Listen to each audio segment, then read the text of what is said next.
Hello, everybody. It is that time of year. It is the Christmas season. We are here bringing you another episode of Elite City. There are jingle bells in the air and a snowstorm on the way. So, what's going on, Mr. Rick?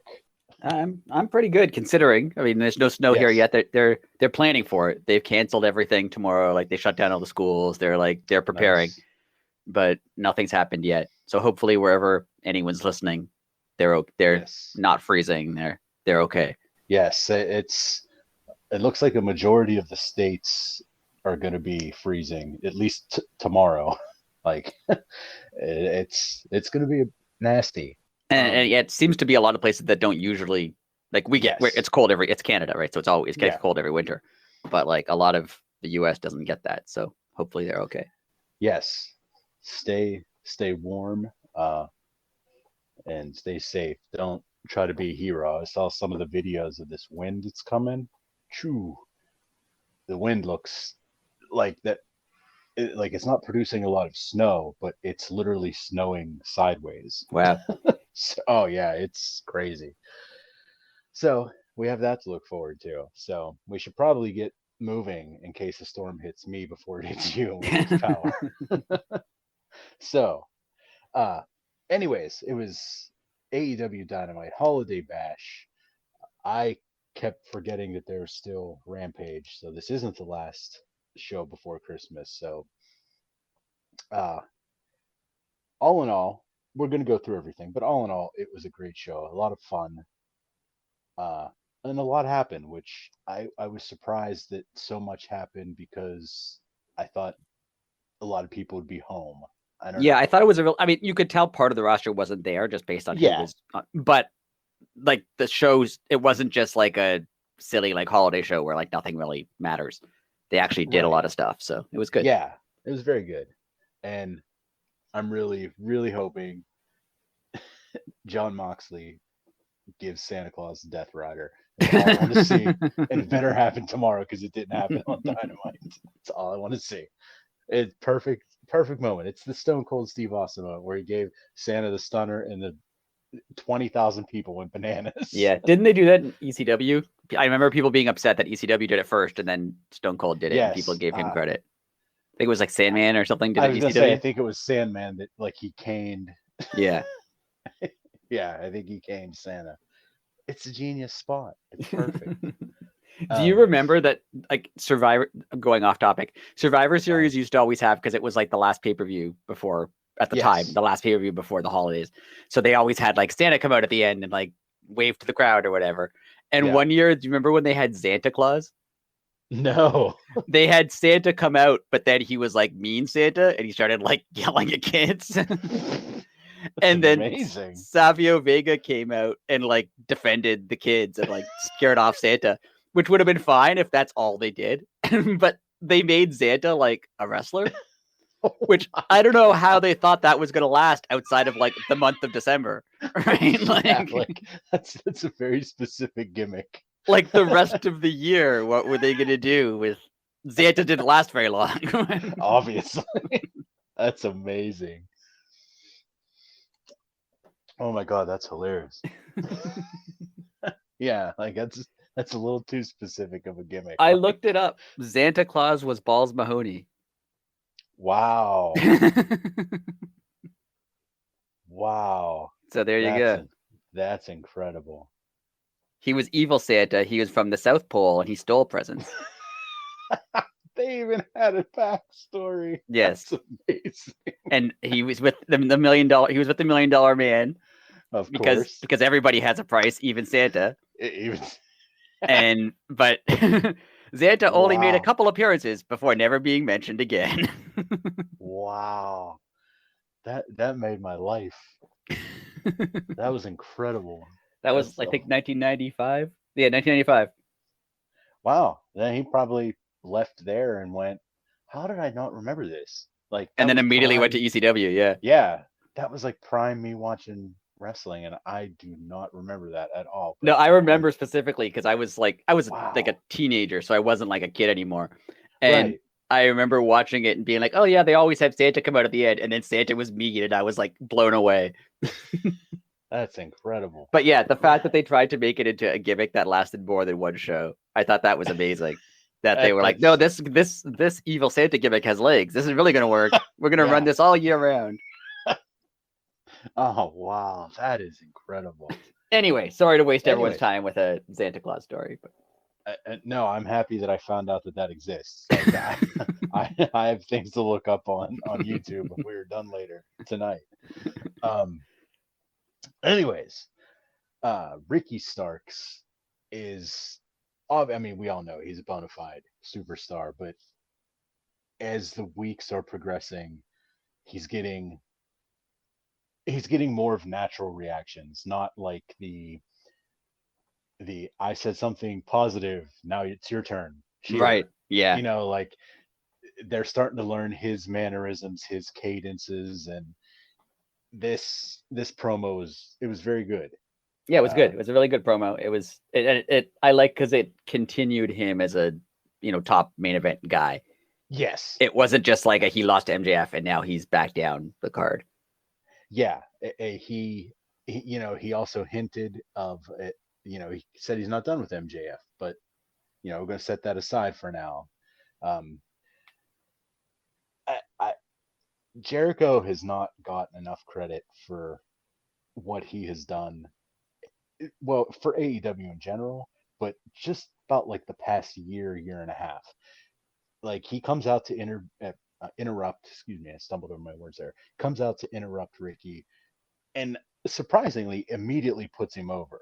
Like it wasn't like, oh, like you're okay, but you could be better. It's like, Yeah, no, you're going to be world champion one right. day. It was just like that was such a cool thing for Jericho to do. It's like on national television, put his seal of approval on Ricky Starks. That was such a cool spot, cool move. Yeah, I've noticed Jericho, and this isn't a knock on Jericho. Well, it kind of is.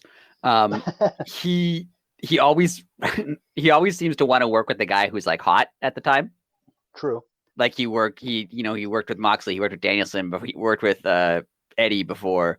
He like he Yeah. worked with Orange Cassidy. Like he tries to work with the guy who's hot at the time, and it works twofold. I mean, it does help put the other guy over because he's with Chris Jericho. Like Chris Jericho is a big star, so having Right. him be that works. It works for the other. Like it's going to work for Ricky Starks. It's going to put him over. Yes. It's also selfishly putting Jericho over because Yeah. Oh, absolutely. he's working with like the hot guy that everyone wants to see, and Yes. now he's with Chris Jericho, so you're going to watch. I'm excited for this feud, but I'm also worried because of what happened with Eddie, and that Yes. I'm still not over it. I'm still upset that Eddie never got to beat him in like a final match. I know he beat him the first time, but he never really like had a big blow off where he just got to beat him. And I'm a little apprehensive of that. I'm also a little apprehensive that this feud is going to last like 12 months. Yes. Because we'll be here. Because it's Chris Jericho. But yes. But it's good. I mean, it's a main event level feud for Ricky Starks, so that's good. I just everything about it was cool. I mean, obviously he offers him a spot in the JAS, and he declines, and then Jake Hager jumps Ricky from behind, and they had to put the little knife in Jericho because Action Andretti makes the save. Yes.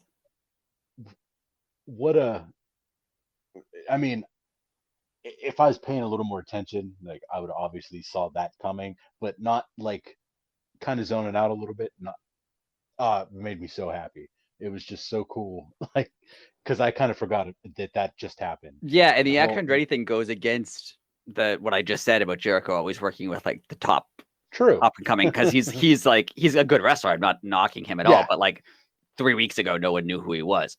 Exactly. So yeah, he's not. This is an example of him working with someone who basically is basically unknown. Like I'm assuming he had an indie career that someone's going to say I've been watching him for 5 years, but most people haven't. Like he hasn't been on TV. So correct. that is pretty cool that he's working in like a pretty high level angle with Ricky Starks and Chris Jericho when he had like what 5 matches in AEW, like 3 on Dark, and then so he's been on television for like 8 total minutes, and he's working with Chris Jericho. Like, that's pretty cool. That's pretty cool. Now, this whole thing, I specifically made a note of this, and I'm going to put you on the spot because I think Jericho gave away the date of this full-blown. It's not a rebrand, but they're gonna like up the production value. I think. Like, who was it? Was it Jericho or was it Ricky Starks who said "New Year, new AEW"? Well, I don't remember. I think it might have. I think it might have been Jericho. I think you're right. Okay. But yeah, January 4th, new year, new AEW. Do you think that's what they meant? That's I'm gonna. Yeah, I think so. I feel like they've hired a new producer. I don't remember his name now. Who's apparently a big deal, and they've been talking a lot about this. I feel like I don't know if they're just gonna get a new set or like a new ring apron or new colors, or like is it a whole new thing? Like, is there a new theme song? Is there a new I don't know. They're making it seem like it's a big deal, and it's if we tune in January 4th and it's just ring aprons and stuff like that. They move the lights a little bit. Yeah. Like, I mean, I'm not going to be like mad, but right. I'd been like, I'd expected a little more with the hype. Like, they are hyping it a little bit now. Yeah, I wonder if it's going to be like, do you remember when Raw changed to Raw's War and they got rid of like the RAW letters and they put up like the big screen and they got the new theme song and everything? That could be. I feel like, could it be something like that where like they rebrand the whole, like it's still called Dynamite, but it's like a whole different show. I don't know. Yeah. And I mean, hey, that's something you have to do. And it's I mean, how many sets has Raw had? Raw's had like 20 different sets or something. Yeah. So yeah. Now just go ahead. I hope it's not just like a bunch of LED screens, and I know that's the trend, not just with WWE. Yeah. Like, it sounds like a shot at WWE, but it's not. Like, it is, but it's not. No, any new arena. It's a trend with any new arena, whatever. They just line it with LED screens, and I understand why, because you can make them say and do anything pretty much, and it's probably not that expensive. But I hope that's not all it is. I hope it's still a bit more, like it is now. I mean, if I could guess, Tony Khan is a traditionalist, right. And there's a better chance of it literally being guys walking through a curtain than I think that there is of LED boards everywhere. But then again, I could be wrong, but I just have a feeling he would go traditional. He just buys the Raw set from 1998 and just puts it up. Right. Yeah. Just oh, that'd be incredible. Actually. We had the World Trios Best of 7 match up next. It was match 5 of 7. No disqualifications. Anything goes. The Elite versus Death Triangle. Don Callis on commentary. These matches have been nothing short of incredible each week. To get the same match 7 times. Now I know they took like a week or so off. It hasn't been set. It's not going to be 7 weeks in a row, obviously. Right. Yeah, like next week, I think there isn't one either, right? I don't think there is. Yeah.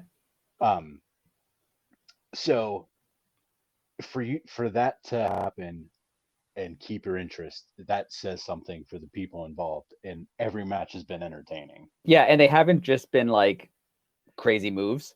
There's like there's a story running through the series. Yes. Which is cool. Of like the Young Bucks, they're injured. Kenny's injured, and the Death Triangle's taking advantage of it. But also there's the thing with the hammer, and there's Ray Phoenix and them get along. Like, they have an actual storyline going through it, as opposed to just we're gonna go out for 20 minutes every night and do a bunch of crazy spots.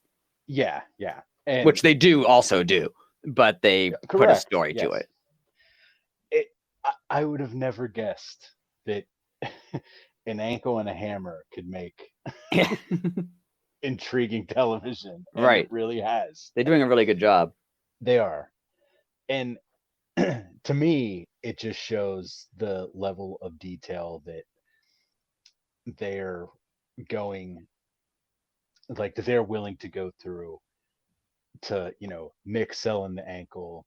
I mean, it's just, oh, it's so old school, but so new school at the same time. I don't know. It's incredible. Yeah. I've said this about the Bucks a lot, and they are like a spot. They're a new style wrestling team, right? They're like Yeah. the old school guys like Jim Cornette hate them. And I don't hate them, but I understand the knocks against them. Mm-hmm. But they have a sort of ring psychology that you wouldn't expect from a team that just flies around like that. You would expect them to Yes. just be like a spot fest team when they are, but they have a storyline to it. They have psychology in their Yeah. wrestling more so than you would expect them to have. Yeah. And oh, like I said, like the level of detail that they hit is unbelievable. And it's the creativity is really flowing in these matches, from not just the Bucks, like Yeah, everybody all of them. involved. But yeah, Everyone in all these matches have been great. but yeah, the level of professionalism in these matches has been through the roof. I just want to take a moment to shout out Penta and the Christmas tree. The whole segment he did incredible. where like they were all fighting and he's just like, I'm gonna go get this Christmas tree. Like he just like went out of his way and it got stuck and then he had to pull it apart. And like he was very, very focused on this Christmas tree when like your brother and teammate are like getting beaten up. You're like, no, I have to get a Christmas tree. That will work. Yes. And let me redecorate it and then throw somebody into it. Yeah, it came apart. He put it back together. It was so I think I even texted you when he's just carrying it down the ramp and it fell apart. I literally was cracking up. That was great. Oh, it was such like a natural human moment. Like it fell apart. He just stopped, put it back together, and picked it up lower. I mean, that's exactly what you would do. It was so awesome. It was great. It was. It really was. And my second thing, I think I mentioned to you when we were watching the match. I absolutely love when like Alex got interfered in the match and Brandon Cutler was standing there with the camera, but like he didn't interfere. He just like, no, I got to record this. This is my job. I got to make sure that this goes on BTE on Monday. So I have to. Yeah, I can't miss any of that footage. Yeah. They all played their roles really well. Even like the guys who weren't in the match, Alex and Brandon and Nakazawa, like they all did. Nakazawa was there, right? He was. Yeah, because he got involved. He did a move and like the crowd popped. It was incredible. Yeah. Everyone did a good job. Everybody did a great job. Let's shout out Kenny's moonsault with the trash can. I thought that was insanity. I haven't seen one of those in a long time. I feel like that was like the thing I saw Terry Funk do. Like it's been a long time. Yeah. Oh, it's been a long time. That was unbelievable. We had barbed wire on national television. Yes. And when it got stuck on Ray Phoenix's wrestling pants, I like for a split second I saw it wrong and I thought it was stuck on his back. And then when Kenny ripped, I was like, oh, and I was like, oh, okay, never mind. It wasn't where I thought it was. Yeah, but like it was real barb. You could tell it was real because it stuck to stuff. Right, like maybe it wasn't as sharp as like actual barb, but like it was sharp enough to stick to your clothes. Yeah. Oh yeah, that was unbelievable. Again, they earned their "This is awesome" chant.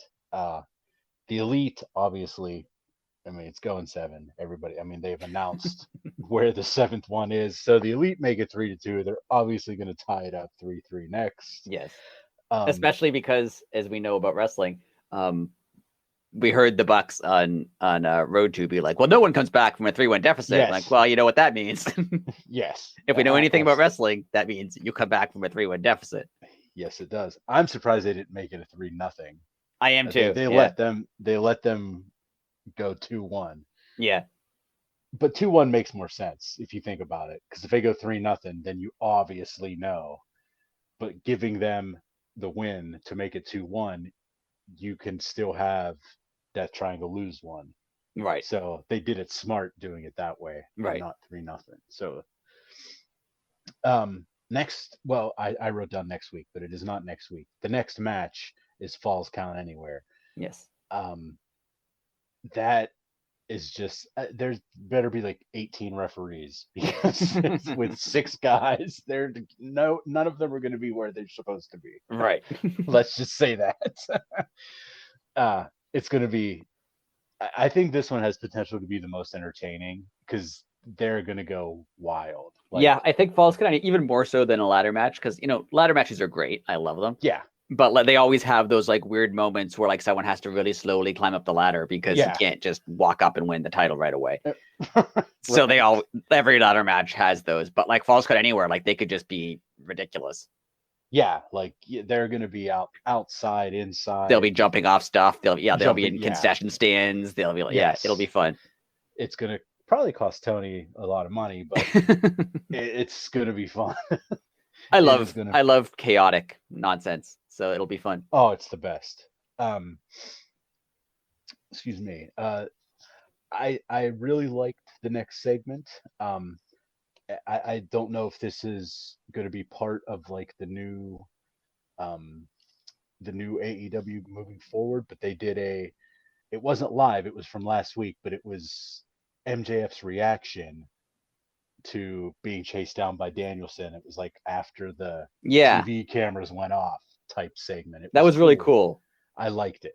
I liked it because it felt, and I know it's wrestling obviously, but it felt real. Yeah. Like it felt like it was like an actual, and MJF felt like a real person because whenever you see him on TV, he's like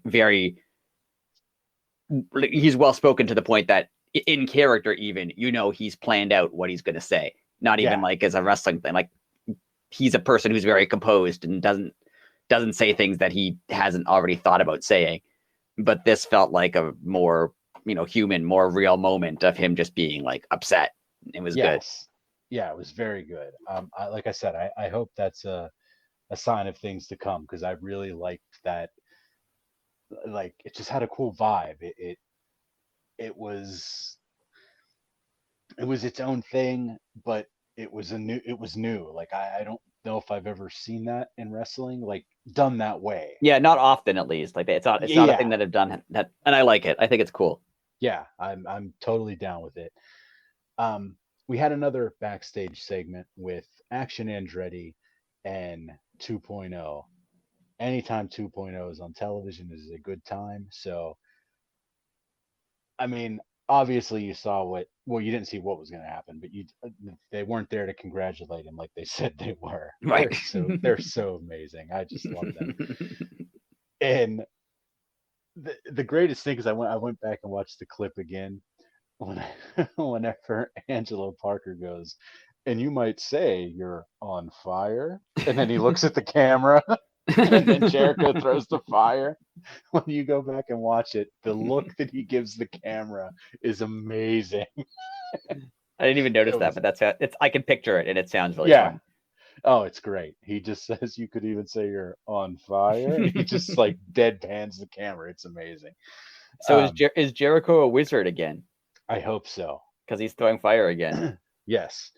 I really hope that he went back to the wizard. Because that was some of the funniest commentary he ever did as a wizard. So let's, if he does that, let's just hope that he sticks with it because the commentary as the wizard is amazing. Do you think we get another one-on-one with Action Andretti and Jericho, or do you think it is going to be a tag match with Ricky Starks, Action Andretti, Jericho, and whoever he chooses? I think this probably writes out Action Andretti for like 2 weeks. Like that was their way of getting him because he got a fireball to his face, right? So they could take him off for 2 weeks, and then they can have the JAS beat down Ricky Starks, and then he comes out for the save after like a couple weeks of not being on TV, and then that might lead to a tag match. I don't know if they do another one-on-one because Andretti basically has to win that. And good call. I don't know if he would. That's a good call. I never thought about them. Like, yeah, they could play off his injury now. Like, they could say he's hurt and like Ricky Starks is on his own and like he has no one to help him, and then he comes out to save him. That's why I think it's going. I'm totally on board with that. That's very great storytelling. That's what I hope they do. And it seems like old, like WCW, Yes. like NWA storytelling, where Yeah. like you burned a guy and now his teammates up by himself. Like it seems like something that would have happened to Sting in the 80s. Yes. 100%. So 100%. Um, moving along, we had Renee in the ring with Danielson, who I, it was fantastic promo. It was just a little weird. It seemed off for Danielson, not like in a negative way though. Like he seemed perturbed. He seemed yeah, upset. Like I think with him, again, not yeah, you're right, not knocking the promo. I think he has several, not characters, but several ways he can deliver what he has to say. Like I think the actual person, Bryan Danielson, seems like he's like kind of a fun loving kind of like guy who lets yeah, things go. Like he's not too wrapped up in any particular thing, which is kind of how the promo kind of was. yeah, But the character that we've seen of Bryan Danielson, he's just like intense and wants to hurt people. right. So I think this was kind of like, it started off as the intense want to hurt people Danielson, and then kind of moved into more Yeah. of who he probably is as an Good actual call. person. I don't know. That's the way I took it. Yeah, that it makes more sense to me now because, like I said, I just felt something was different. He shouted out. Do you think he's out of the Blackpool Combat Club? He, I don't know. Like he didn't say, so he left it. He left it open. I think we're gonna find out more. Um, maybe next week, but Yeah. it's it's definitely an open subject. So that's Yeah, a good point. I feel like the way he addressed it was kind of just like, I don't expect them to forgive him, but I do. And like Right. not that he's leaving the group, but like they have a little bit of something to talk about, or they have a bit of issue right now that like maybe Right. they'll resolve. I don't know. And hey, like if they want to resolve it, like let them fight. I'd love to see that. Yeah. Give me Mox Danielson I also 10 really days a like week. that Renee was just like, so what does the Black Belt Combat Club think about this? I'm like, you live with one of them. Yes. You've probably spoke to him. Yeah. Yeah. Uh, I also found it odd that Danielson put over HBK. Yeah, he like it, the putting over William Regal, who's not there anymore, and HBK, Right. which I Right. mean, the William Like Regal stuff makes sense storyline wise, but yeah, yeah, bringing in the HBK thing was an interesting choice. which totally I did not know until that very moment that Shawn Michaels trained him. Yeah, he went What? to Shawn Michaels. Remember when Shawn Michaels first retired? In between the Yeah. two, like when he retired, he started a wrestling school in Texas, Yeah. and Danielson went there. Ah. I remember Okay. WWE showing like he wasn't like his main trainer. Even when Danielson mentions, he's like, this other person was my main trainer, but he went to that Oh, okay. wrestling school. So I remember WWE had like some footage of him working out with him when he was like 20 something. Okay. Well, because I was gonna say like it really got under my skin that like Danielson had to like fight through hell to get like any respect in WWE, and like Shawn Michaels could have went to bat for him. Yeah, I know. I I mean, know. It's a little strange. Yeah. yeah, like I mean, Shawn definitely has some pull. I'm just saying. Yeah. So yeah, And at no that point with it like, you train this guy, and he's like, I don't know, I know nothing. yeah, I don't know who he is. um, Danielson went on to call out MJF, which I thought was great, but we got it's happening. All ego, Ethan Page. Music hits, comes out with Stokely. Ethan Page is such a good heel. Oh, That was really cool too, because it was like it was elevating Ethan Page. yes. And you know, and then like you said, how Danielson like changed. He was throws down the challenge. He was like, "All right, you're here, I'm here. Why? Let's just go right now." And I And absolutely love when he was like, so did you just call me vegetable man? That was yes, great. that was And he's then so Ethan good. Page responded with, that's because I'm gonna turn you into a vegetable. Like Yes, it was so good. it was very good. Ethan Page is getting what he truly deserves. Yeah. in the spotlight, and he's running with it. I mean, he is going to be 2023 is looking bright for Ethan Page. Let's just say that. The only thing, and I think I agree. It's just it's always weird that he continues to have managers. It is. Like he doesn't need Stokely either. Just like he didn't need Lambert. Like he doesn't need any of these people to speak for him. If he's in the firm, I understand him having Stokely with him because the other guys probably need Stokely. Well, maybe not, but some of them do. Right. But it's weird that Stokely came out here because he didn't really do anything. Yeah. I mean, he kind of like cheered him on a little bit. Right. It was totally unneeded. Yeah, like Ethan Page can do this on his own. Yes. And maybe that's how he eventually turns face one day, is he realizes he doesn't need any of these people. That's an easy out. You could have Stokely like start to talk over him or something, and that starts to plant the seed of, oh, that's good, man. Dude, you're on a roll tonight. Snowstorm's coming. You're on fire. There you go. Yeah, but Ethan agrees to, of course, next week. He wasn't gonna wrestle him. Wasn't ready, even though he unbuttoned his shirt, which I thought was funny.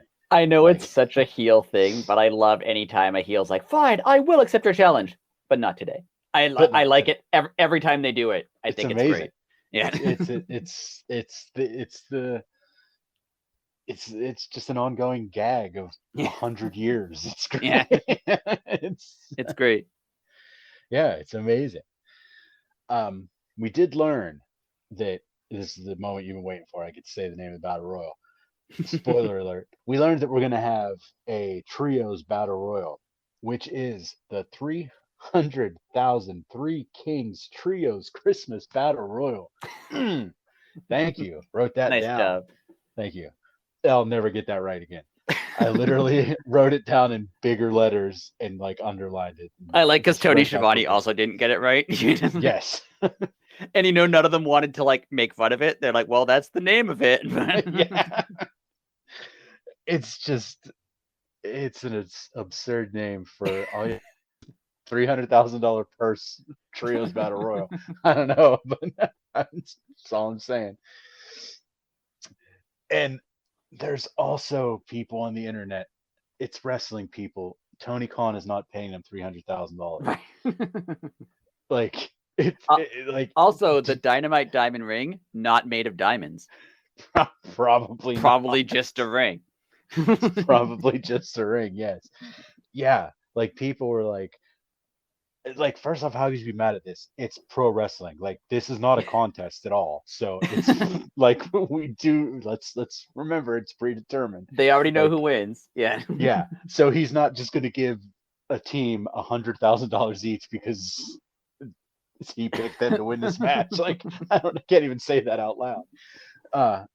Yeah, but they were like, oh, that's where the budget goes. Look what he's doing now. It's like he's not giving away $300,000. Also, I love that the Blackpool Combat Club is in it for several reasons. One, like you look at everyone else who's in it, and they're kind of like, Dante and Darius Martin. Like they're a bunch of guys who are like lower card guys who, in character, could probably use $100,000, right? Like they're lower card guys. But like John Moxley and Claudio do not need $100,000. No. What do they've been on national television for 15 years. what do they need that money for? Yes. Second of all, I love that they're teaming with Wheeler Yuta. And in character, if they would split it evenly. And I could just see Wheeler Yuta be like, come on, guys. Like, do you actually need can't you just give me a little bit more? And they'll be like, nope. 100,000 per person. And Moxley just like adds it to a pile of money. And Wheeler Yuta's like, no, but I'm clearly not as famous as you are. Oh, you'll get there. You gotta pay your dues. I gotta buy some new boots. Sorry. Yeah. Yeah, like that's I never thought of that. I hope they take it, whoever wins it. I hope they make it like even a short term like storyline gimmick thing of like just having $100,000. Oh, that'd be amazing. Just like whatever that person would do with it, like what Dark Order decides to do with $100,000 or like whatever. Like I hope they do something like that because that would be funny. Obviously there's a plan for this, but this is where you just throw in like a garbage team that has Danhausen on it, Right. and they win. Right. And then the whole year, Danhausen just talks about how much money he has, and it's only $100,000. He comes out, he's like, I have $100,000, and everyone else is like, yeah, that's not that. It's 2023. Like, that's not that much money. Yeah, like he like tells Tony Khan he doesn't need paid anymore because he has more money than he'll ever need. Like they could just go nuts with. Oh, that'd be funny. Speaking of funny, Samoa Joe in the King of Television, amazing gimmick. I love it. It's incredible. I love every second of it. um, he's shouted. Well, I almost said he shouted out Wardlow. He calls out Wardlow, and we're gonna get Wardlow versus Joe next week. Yeah, Unbelievable. And I love his delivery of like a happy Christmas message. He's just like, "Hello, Yes. I'm the king of television." Like it was great. Oh, it was great. He did such a good job. I don't know how you would fire him twice, but in the same year. That's besides the point. Well, so, I saw a good point was made on the internet. Believe it or not. No way. Yeah, they said that like when they told Joe like, this is speculation obviously, but like, hey, what do you want to do? And he basically said, from the speculation, I don't know if this is true, but I want to be like a WWE type character to prove to them that they screwed up. Right. So if you think about it, calling yourself the king of television, right, cutting these kind of like cheesy-ish, super professional promos, like that's kind of what this is. Right. Yeah, that's great. And it's incredible. If that's the true story, what a middle finger to your former place of business. I'm not gonna go on a tangent, but I absolutely they released him, then they hired him back, and then like a month later they released him again. Yes. Yeah. I mean, like that's not even like not noticing talent. Like assume he's not talented at all, right? Forget the fact that he's talented. Like, why would you hire someone back only to release them again? Right. Like, what are you doing? Yeah, because in the long run, all that did was that kept screwing his 90 days. Right. It just kept resetting. And like that would not work in any other company. Like no other company fires someone, hires the back, and then like a month later is like, you know what? We were right the first time. Like that's not. Oh yeah, like the American Civil Liberties Union would be all over that. I mean, they would like that's so not legal. Yeah, only in professional wrestling. Like it's weird. It is such a. I mean, like people always say, like, "Oh, it's such a carnival." Like it really is a carny. It really is. Like we've talked a lot about, like even like the stuff like the travel and having to book their own flights, and like it's such a like weird carny business sometimes. Yeah, it just doesn't make any sense to me. Like, I mean, these people that are in it are like they are a special person because there's so much stuff that they overlook that it would drive me insane. Right. Yeah. Stuff that like that you don't do in like a real normal job where like you just come into work every day and do your job and then go home. Like yeah. Like, and then like you watch an interview with Joe like when he's out of character and they ask him about WWE. He's like, "Oh, it's just business." Like that's not how business works. That's not how any other business in the world works. Yeah. Like it to just be that calm about it. I'd be like, all right, you got 2.5 hours because I'm gonna rant. Like that's what, if I was Joe, I'd be like, all right, we're going down. Let's go.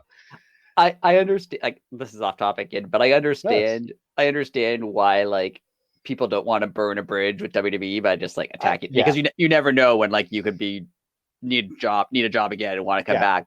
But like the temptation to just like call out Vince McMahon when you no longer must be so huge that all of them must have to fight it.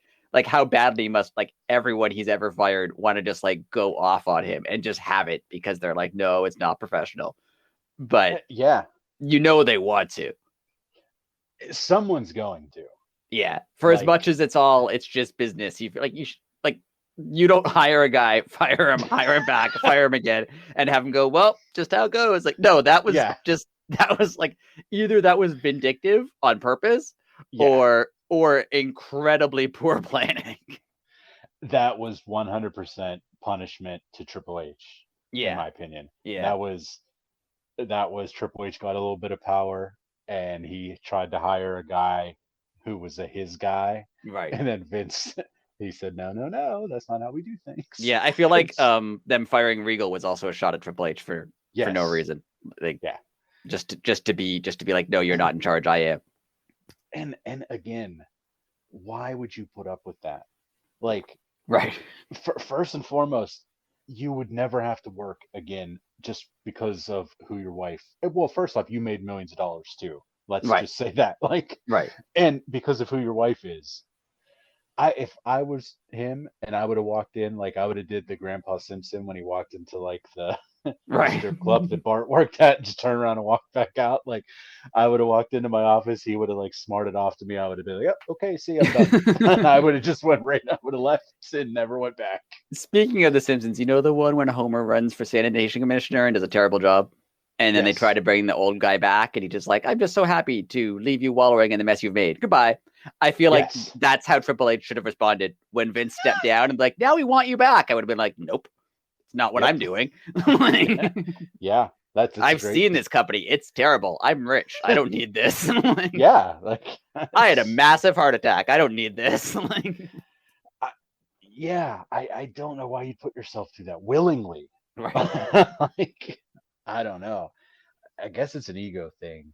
I don't know. That's why, like, the one guy in wrestling that I respect as like a business person is Kevin Nash. Yeah. Because he'll just be like, I made money, and then they didn't want to pay me money anymore, so I left. Like he none of it is just like it was a lifelong dream. It was respect for the business. Just like, nope, they paid me, then they stopped paying me, so I don't work there anymore. Then I worked for another place. They paid me more, so I worked there. Like that's because honestly, that's real life.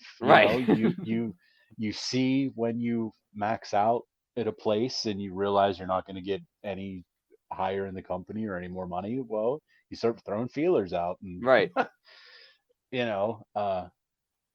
and again, if you're going to do the same exact job and someone's going to pay you like 5 times the amount of money to do the same thing, you're going to go there 100% of the time. That's why, like, I never, like, even with athletes, and people are like, oh, don't you love the city? Like, I mean, you might love the team you're on, but like, if they're going to pay you twice as much money to go somewhere else, it's like kind of silly not to take that. Like, I mean, I respect people who don't, but exactly, it's kind of silly not to.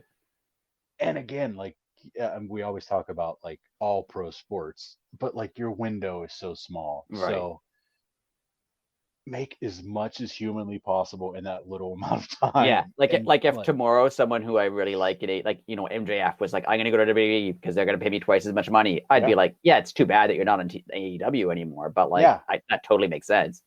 100%. Like, yeah, and that's the thing that AEW fans understand that WWE fans don't understand.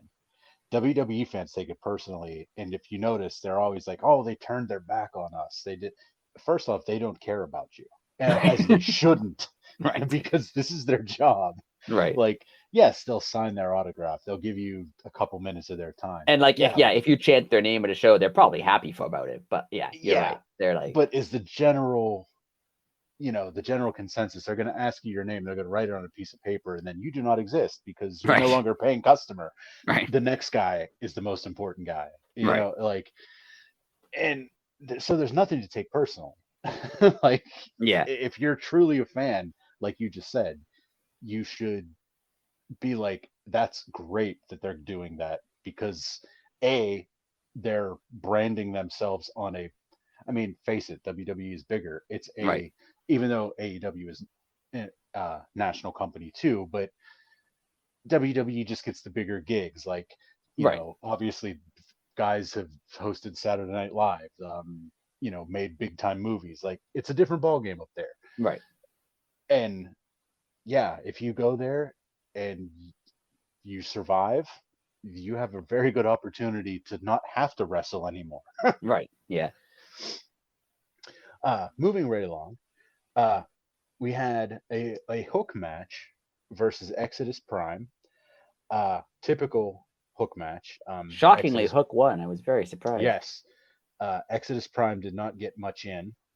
um, we will say though, for how young and green Hook is, Hook gets it. Yeah. He played to the crowd in the middle of his match. He acts like he doesn't care, but he has everybody, and including me and you, sitting at home eating out of the palm of his hand, and we Yeah. know that His it's performance is really good. Like not just his wrestling yes, ability, which is also good, but he's a good yes, performer. yeah. If I mean, if this gimmick stays and he never has to talk, that'll be incredible because he doesn't have to at this point. If he ever does have to talk and he can talk, Right. oh my god. Yeah. Like Hook has potential to be the man. Yeah. And I mean, if he's ever in a point where he has to talk and he can't talk, you give him Taz or something as a manager, and Absolutely. he no longer needs to talk. Like, yeah. So it'll Yeah, be. I mean, He's gonna go far. yes, he's yeah. 2023 is going to be another person to look out for. They have for been this Hook. mixing in a lot of the not the four, when they talk about the four pillars, they're mixing in a lot of like AEW young guys who aren't those Yeah. four now, like Ricky Starks and Ethan Page and Hook. Yes. Like there's a lot of people who they're bringing up to be the next group of guys who are going to, break the main event scene. So it's going to be exciting.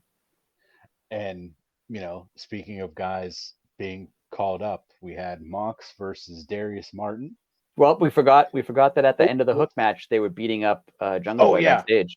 Yes, I just turned the page too and soon. the best part of that was Stokely like pouring out the chips. That was amazing. Because like, yeah, we beat up your friend, but also we spilled your chips. So yes. So there. And that's what Hook's more mad about is the 100%. 100%. Hook stormed like he didn't necessarily, he kind of power walked because he didn't run. Right. But he like kind of moved faster. Yeah, he wasn't that anxious to get back there. Right. But he was a little upset. Yeah. This feud with Big Bill and Lee Moriarty and Jack Perry and Hook is on paper, this has potential to be like, oh my god. I just hope they do everything right because everybody knows, Big Bill was Big Cass in WWE and Lee Moriarty is a young guy. And obviously Hook and Jungle Boy are both young, but they all deserve it. Right. Like, and I really like Jungle Boy, I like Hook, and I like the team of Moriarty and Big Bill. Like I like that team. They've got the good, like, kind of obnoxious little guy, and then the big guy who, fights for him. Like pretty much everything. Yeah. Yeah. Lee Moriarty gets him in trouble by being annoying, and then Big Bill comes in and like fights him. Yeah. Yeah. So I like the whole dynamic of everybody involved, and like I said, it has potential, but can it deliver? I hope it does. Yeah, I hope it does too. So I apologize for skipping ahead. Now we are where I was 4 minutes ago. Yes. Jon Moxley versus Darius Martin. And shout out to Mox for doing his intro, his entrance, and then seeing a kid with a sign and walking back up through the crowd to sign this, and then coming. But like he still did it as Jon Moxley. He was still kind of like, all right. He like power walked over and like signed it, and then walked like he was still like angry Jon Moxley, but like he was also signing a sign for a little kid. So yes, that was cool. It was amazing. It was great. I know we usually yell at Darby for this, but Darius, Mox, we don't need suplexes on concrete floor on TV. Right. Like that's technically we don't need it on pay-per-view either, but at least pay-per-views. Right. Like a special event. Or at least like when you're trying to sell a pay-per-view, but this is just a random match. Like these guys don't have a feud. They're not trying to put like what are they like? Yeah. What are they hyping up? A battle royal on Friday? Like yeah, the 47 word long battle royal. right. I mean, I appreciated it, but you guys don't have to do that. Yeah. Darius, what a showing. It really proved that, Darius is just as talented in the ring as Dante. And I think that kind of surprised a lot of people because we have seen a lot of Dante Right. because Darius has been hurt so much. Again, no knock on Darius, he can't help that. But now you're starting to see like how good Top Flight as a team is. Yeah. And now I want to see like Top Flight versus like the Lucha Brothers. Right. Yeah. Because that would just be utter insanity. Yeah, I want to see them move up in the. I mean, now who's there? Are they with AR Fox again in the trios thing? Yeah, the AR Fox is back with them. So they could also do a trios match with Death Triangle, which would be cool. Or oh yeah, and give me more AR Fox all day. Yeah. Mox hits the Death Rider and he gets the clean pin. Obviously, we saw that coming. Great match though. And yeah, it was like good. I said, it was a good showing. Shout out to Mox, like you said, for going to the kid. Now I'm gonna put you on the spot. We had the next chapter of the Book of Hobbs. Yes. Just because we rarely talked about this, I'm gonna put you on the spot right now. Where on earth do you think this is going? Yeah, I don't know. They like. I get that they're trying to establish that, like, he had a hard life and he grew up and it was tough, but like, yeah, where eventually they have to do something with that. Yeah, like I don't know what it's going to be, and it's not like these are like introductory vignettes, like where they're teaching us, like we already know who he is. We've seen him a whole bunch of times. Yeah, we know he's big and strong, and now we know where he used to live, and like that he had a tough life, but. Yeah, these seem like what you would do to introduce a new character that we've never met before, but we all know who he is. We've seen him wrestle a whole ton of times. Like it's a little strange. I'm not sure where they're going with this. Now, at the end of all this, like if they have, like somebody pulling the strings, I think that would be cool. Oh yeah, that's an option. But at the same time, like that's. I don't know, like, would that even work? Because I think everybody's confused. Yeah. It's just like I just want to see him fight Wardlow. I don't particularly care about this anymore. Yeah. Like 1 or 2 weeks, I would get it. Like they're trying to like tell you a bit more about his character. Yeah. But now it's been like over a month. Yeah. It's a little odd. Anyways.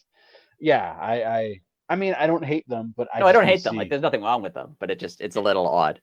Yeah, I just don't see where they're going with it. Yeah, it's I don't know. Up next we had the Guns versus FTR. Now this one we're gonna have to dissect a little bit. Well, we'll go right to the ending. How did you what's your gut reaction to the end? I think they're okay. I have 2 reactions. One, they're clearly going for some sort of FTR's falling apart, like they're on a losing streak. Yeah. They're like falling, like that's where they're going with this. 100%. I feel like that at Wrestle Kingdom they're defending the IWGP tag titles. I feel like they'll lose those, and I feel like we almost have to. We're getting to like they've lost everything, like that, and then maybe some sort of redemption where they finally do win the AEW tag team titles. Like maybe that's where they're going. The conspiracy theory version of me thinks that they've already floated that their contracts run out sometime early 2023.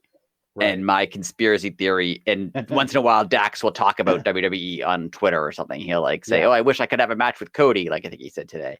Yeah, just today. He said sooner or later or something. Yeah. So I feel like this could be, I mean, it could go 2 ways. In theory, technically, yes, maybe they are not going to resign. So they're going to like have them lose a bunch before the contract run out. Like that's entirely possible. I don't know. Yeah. I don't know what's going to happen with their contract. I'm not them. I don't know if they're planning on resigning or not. So maybe they are leaving in 5 months. So they're just going to job them out before they leave. Like that's possible. but I feel like they're gonna go for some sort of like FTR is mad at their situation. They're losing a lot. They're upset. They're fed up, and then like, oh, maybe they won't resign. Like they'll turn that into a storyline. Oh, well, yeah. I'm okay with that.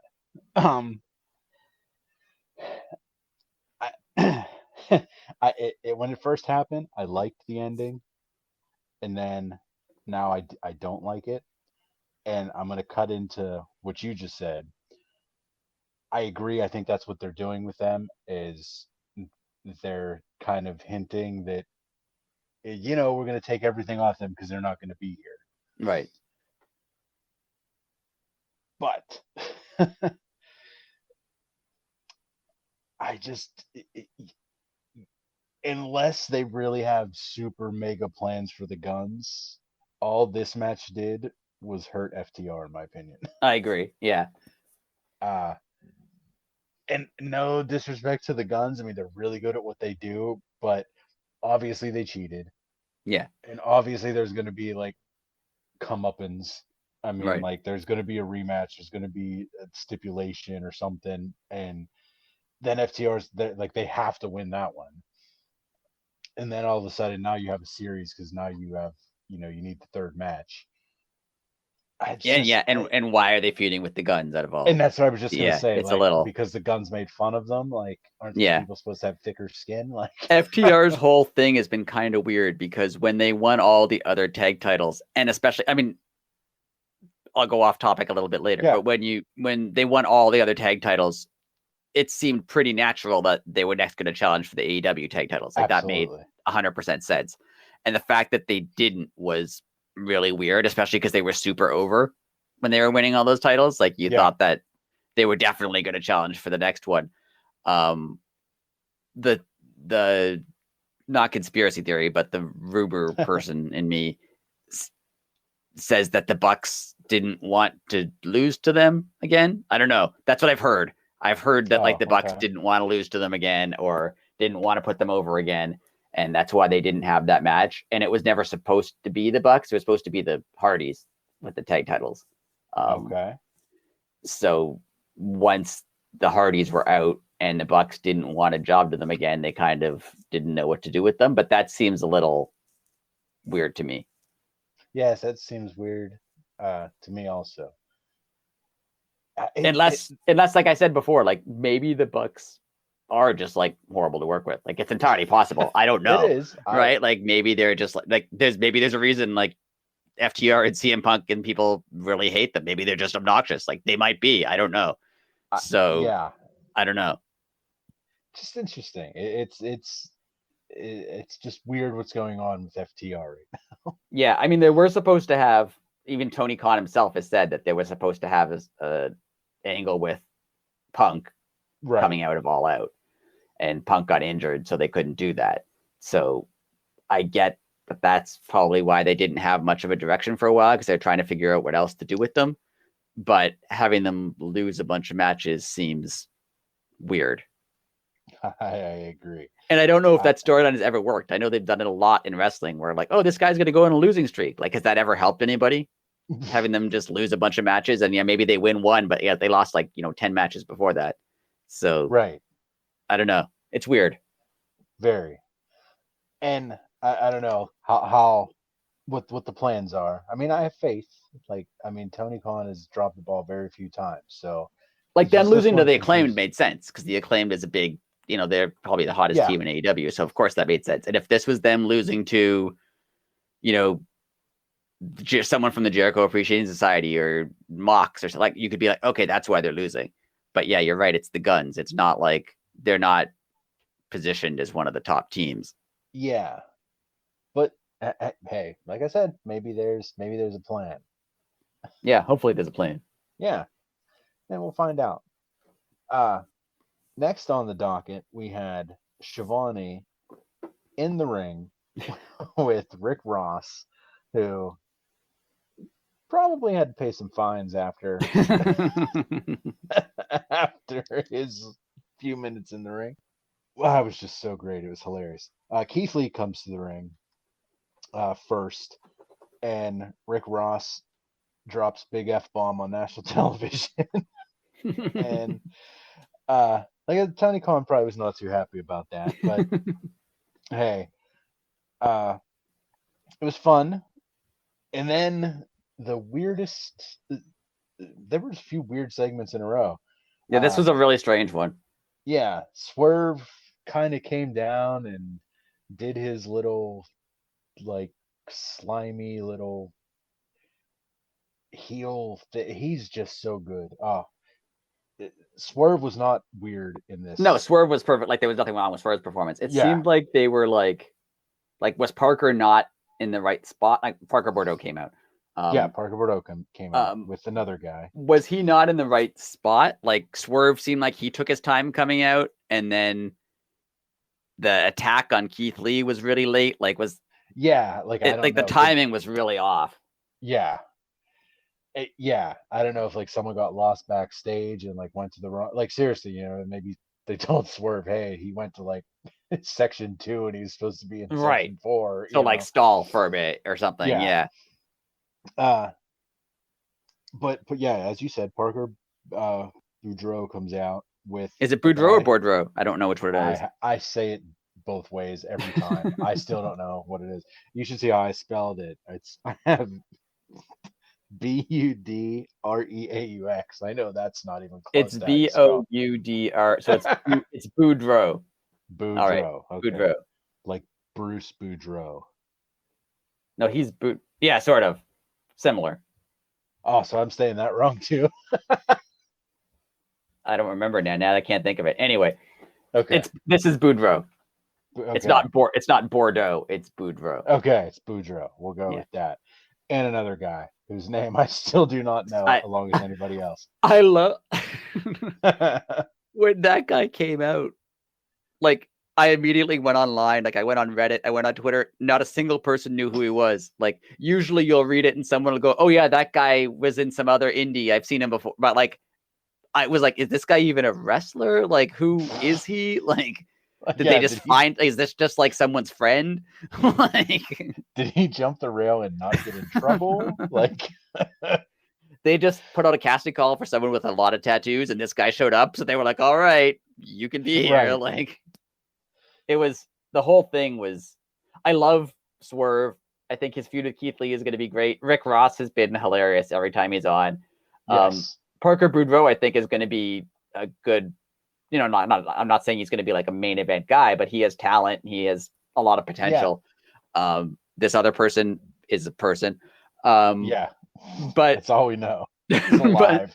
but they just like, this was just, I don't know. It wasn't even bad in the sense that like what they did was bad. It fell so flat. Like, the timing of it was weird. The introduction of a random guy who nobody knows was weird. Like it wasn't even bad. Like, it's not even like I can say, oh, it was a bad segment. It was weird. Like it was off. It was, I don't know. Yeah. Well, I'm going to read you a text I got from my buddy, John, who I cracked up. I've been laughing about it all day. He asked me this morning, he said, so what's up with that other guy? I was like, oh, we still don't know who it is. We've been trying to look up stuff all day. And his response is, I've never seen a debut where it took this long to figure out who the hell the person was. And I said, yes, you're exactly right. Yeah, even like, it's true. Like even like Satnam Singh with his debut that nobody liked. But like as soon as he came out 2 minutes later, everyone's like, oh, that's Satnam Singh. Exactly. Yeah, like Excalibur didn't even give us a name. This was like, and like it now came out like today, like 24 hours later. Yeah. That he's been training with Jay Lethal. He's like a former like baseball player or something. Yeah. But like, it took a really long time for anyone to be like, who is this guy? Where did he come from? Yeah, like it was a very delayed reaction. I have to say though, they must have a lot of faith in Swerve to get this over, because like Parker Boudreaux is fine. Like he has potential, but he's like really inexperienced, like very, very inexperienced. Yes. And this other guy, I don't think he's ever done anything. So Yeah, like we don't even know his name. Legit.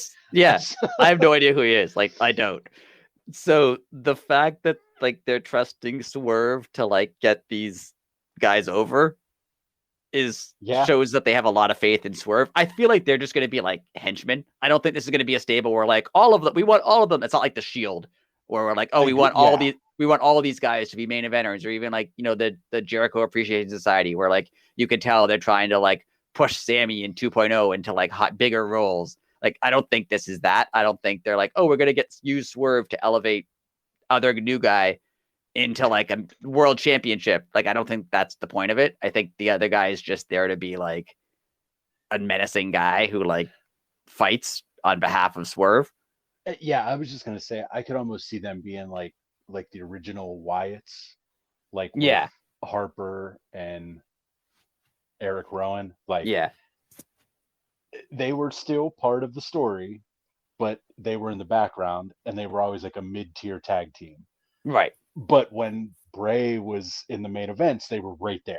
Right. And of course they would cheat for him. And like, yeah, that's a good call. Like, I could totally see them doing that. And I mean, the cinder block thing was pretty cool. Like, it worked. That was very cool. Yeah. Like, that worked. I mean, that's the only thing that Swerve did and it worked. So like, yeah. So there you go.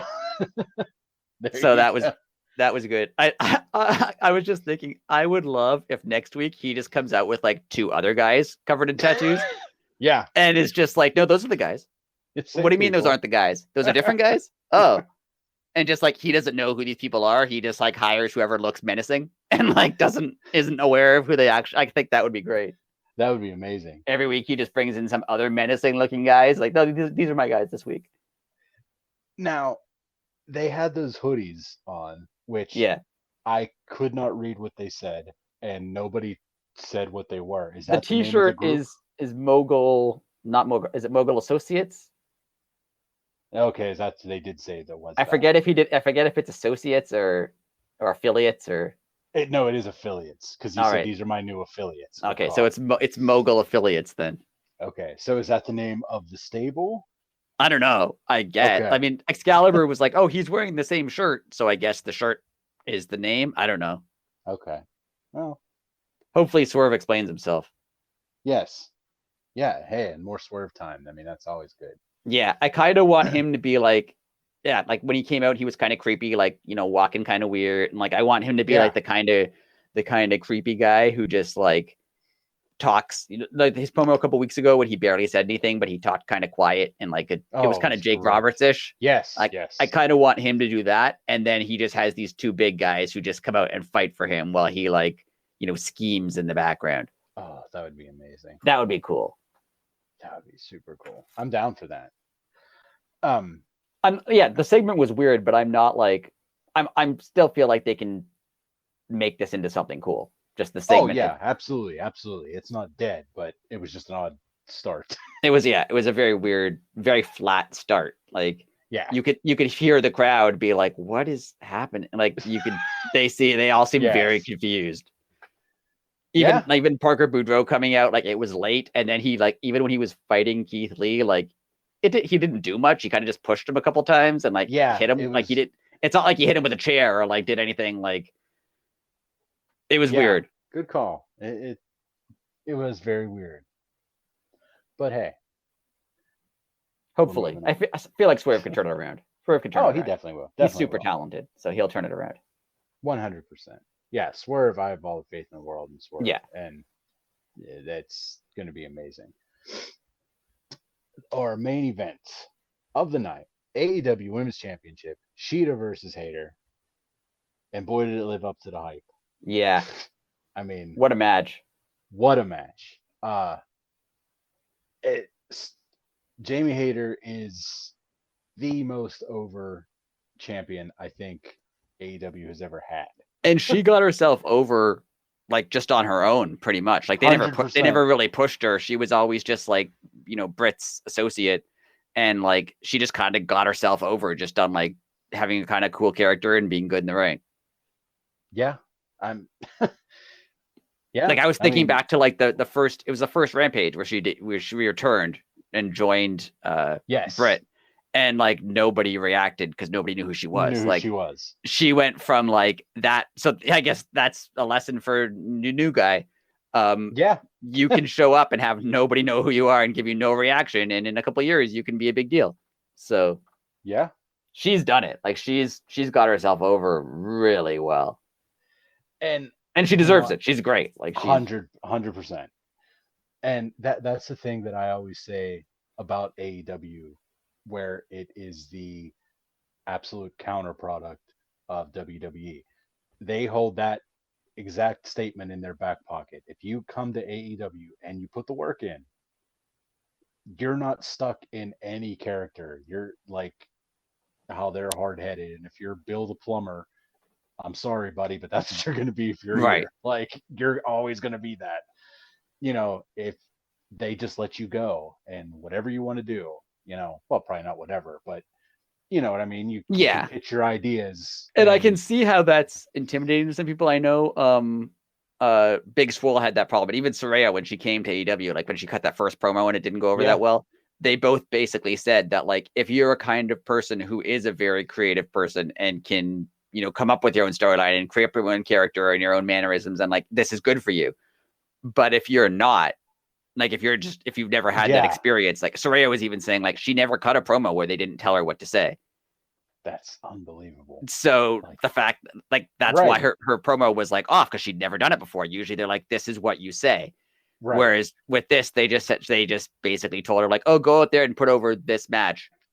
Right. That's it. You have and then 3 minutes. Right. So like some people, it is kind of, I can see how it's a lot more sink or swim, and that can be really intimidating for some people who like have never been in that environment before. But it's also can be super freeing because you're right. They don't stick you with a gimmick that you don't want and that is never going to be successful.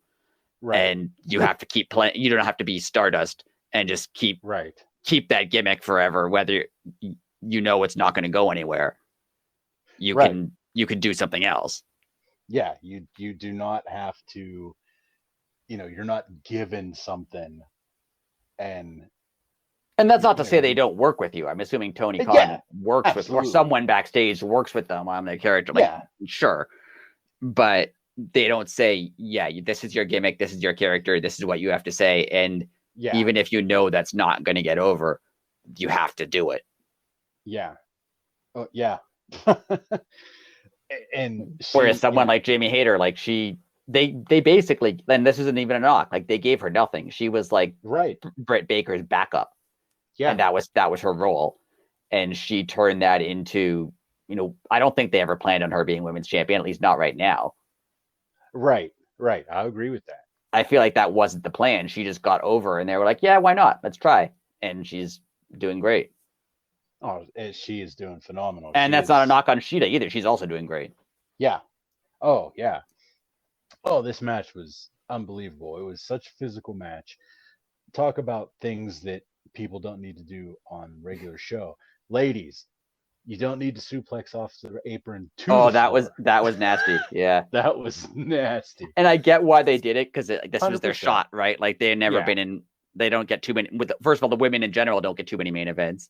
And I don't think either of them have ever been in a Dynamite main event. So I can see, or not one-on-one. Right. So I can see why they did it, to like, no, we're going to put on the best show. But that's also. I mean, like I said, it was appreciated. And, thank you for putting yourself out there like that. But you don't have to do that. Now, putting you on the spot, was this the best women's match on Dynamite or on TV? Not pay-per-view, but the best TV women's match they've had in AEW? Well, if we're going to go storyline wise, yes, because it was official. It wasn't a lights out. Right. Yeah. So this was the best sanctioned match that AEW has ever had, hands down. I mean, it was a story. It was a clinic. I mean, when Shida went after Britt with the kendo stick, I mean, it was a great match. And I like how they did that too, because I thought when Britt came in, I'm like, oh, it's going to be like a cheap ending, and that kind of wrecks the match because the match itself was so good. But then it wasn't. She kind of just dismissed Britt, and then they had like a couple more minutes of match. Like it was yes, the ending was done very well. Yeah, it was real. Like, I know it's recency, and I haven't watched. I'm not going to claim I'm a person who's watched every promotion, right? But No. I've seen some. I've seen the major WWE shows. Like, I've seen WrestleMania, and I've seen their major shows, and I think this might be the best women's match of the year, like just wrestling wide. I'd agree to that. It was the best that I've seen this year. Yeah, like this was great. This was a really, really good match. Yeah, it was the perfect send off to. I mean, like I said, we had some blurps on the show. We talked about that, but I mean, all in it wasn't bad, but No, of course not. It was just the perfect way to end it. Like they deserved the main event, and boy, did they deliver! I mean, yeah, hands down delivered. Like and it even feels weird classifying it as like, oh, it was a really good women's match. Like I'm not saying that. Yes, like it was. It was just a good match, like across the board. Like totally. I'm not even trying to like say totally. Oh, for a women's match. Like no, like this was just. It was a really, really good match. Yeah, it was unbelievable. They put on a clinic and they went. Close. It was like 20. It was like 20 minutes or something. Yeah, it was a while. They went very close to the 20-minute mark. It was oh so good. The false finishes towards the end were just so well done. And like I knew Jamie Hayter was gonna win, like it was pretty obvious. But there were a couple of times when Shida pinned her that was like, oh no, that's it. Like it seemed I bought the finish. Like I was sure that I was into this match. Like it was yeah, we've said a lot of good stuff about it, but I was really into it the whole match. And the one thing that blows my mind, let's not forget when AEW started and Shida signed here, she could not speak a word of English. Right. And now she's cutting promos on live television. Yeah. She's definitely like imagine that. She's definitely like all in, pardon the pun, on like being an AEW star. Like she's put in we've said how Jamie Hayter put in the effort to like get to main event level. So is Shida. Like she's put in she's put in her time, she's put in her effort, she's growing as a wrestler and a character. Like she didn't really have much of a character when she showed up. She was just like someone who wrestled well. And now she has a character. She has a, not a gimmick character, but she has a gimmick sort of. And she cuts promos. She has a style to her. She's like, she's done a great job too. That would have to be so like imagine like the guts that took for her to come here. Like you're trained to wrestle a totally different way, and then you move halfway across the world and you're signed to a promotion and it's totally different than what you and then taught. She had to learn the beginning of it with no fans. Like she was the champion in the pandemic, so like during half of her learning, where she would be learning how North American crowds respond to stuff, and like she had nothing. She just had to kind of go with whatever she thought was right, like with no response from a crowd. Like that's like that. I mean, the guts. Because like that is all guts. Like that is just not having a care in the world other than I'm succeeding. Yeah, she like you could tell both of them like they just want to be They just want to be main event level wrestlers, and they're going to do whatever it takes to be main event level. I don't even think that, like, I know that's their characters too, but I think that's true. Like they both built themselves up from, and like in a company that has Toni Storm and Britt Baker and Athena and Ruby Soho, who are all like bigger stars than they are. They've built themselves up into that level without really any push. Like they just did this on their own. Like Jade got pushed, right? Jade had no experience, but they clearly pushed. Like they decided they wanted her to do well, and they pushed her up the card, and she's doing great with it. But they decided to push her. They have like don't think they decided to push her to either of them. They just got themselves to a point where they had to push them. Oh yeah, I agree. Like it reminds me a bit of like Bryan Danielson. We were talking about Bryan Danielson in WWE. Like they didn't want to they didn't want him in the main event of WrestleMania. That was not ever their plan. That's so absurd. He just forced himself in, right? Like just on like will of like pushing himself out there. And I feel like that's what they both did too. I'm still having a hard time fathoming. Imagine not wanting Bryan Danielson in the event. Like Just unbelievable. Anyways, yeah. You hit the nail on the head with Hayter. Like, she literally got over as a main eventer without even honestly being in a program. Like, Right. yeah, she was Britt's muscle, but I mean, she would work with like 3 minutes for a match. Like, Britt was working Right. the 20-minute Yeah, matches. she Like, wasn't like she was never the focus. Like she was right. always the background. It was very well done. Very well done. Um, just this match, I mean, the crowd was on their feet. Um, as you said, Jamie Hayter gets the win. Um, Great send off, a great show. I hope this is the start of more women's matches ending or main eventing a show. I don't know Yeah, and I what really start like ending a the show. post match stuff with Tony Storm and Saraya. Like Oh, it was that was yeah, great. that was so fun. And I mean it made sense too. Yeah, Uh because now the plot is starting to thicken here. Like the women's division in general is white hot right now. yeah. And what a And decision at the time! It seemed weird to not turn Jamie Hayter face and have her break up with Britt, but like what a decision to keep them together because absolutely. it's like working out. Like at the time, it seemed weird. Like why are they not just like Jamie Hayter's Right. over Turner, but they decided not to, and it's going so well. Like it Oh, added it's another level to both of them. Like now Britt is legitimately supporting her. Like I don't know how long that lasts, but she is right. yeah, So that's the powder keg. Like eventually that fuse is going to hit the gunpowder and yeah, Brit's not going to help. And but the longer it goes, the better it is because yeah, eventually you're going to let your guard down and Brit's going to turn or yeah. not turn. Brit's going to turn on her. She's And yeah, already a heel, and but Jamie Hayter's just getting more and more over yes. because And the danger of having her turn, I guess, would be like Wardlow. Like Wardlow's buildup was great, Wardlow's turn was great, but like since then he hasn't done right, much. That's not even trying to knock him. That's like he hasn't done much. And right, and I get that there's a problem with that because like his whole gimmick was when is he going to turn on MJF? right, And then he right, did, right? And then what do you do? Like he beats right. MJF, then what? So that's smartly they decided not to do that with Jamie Hayter because yeah, she turned on Britt and beat Britt. Then what? Then what does she do? Right? Exactly. But now Good call. they can build this up for however long really they want to build it up for until they eventually break up.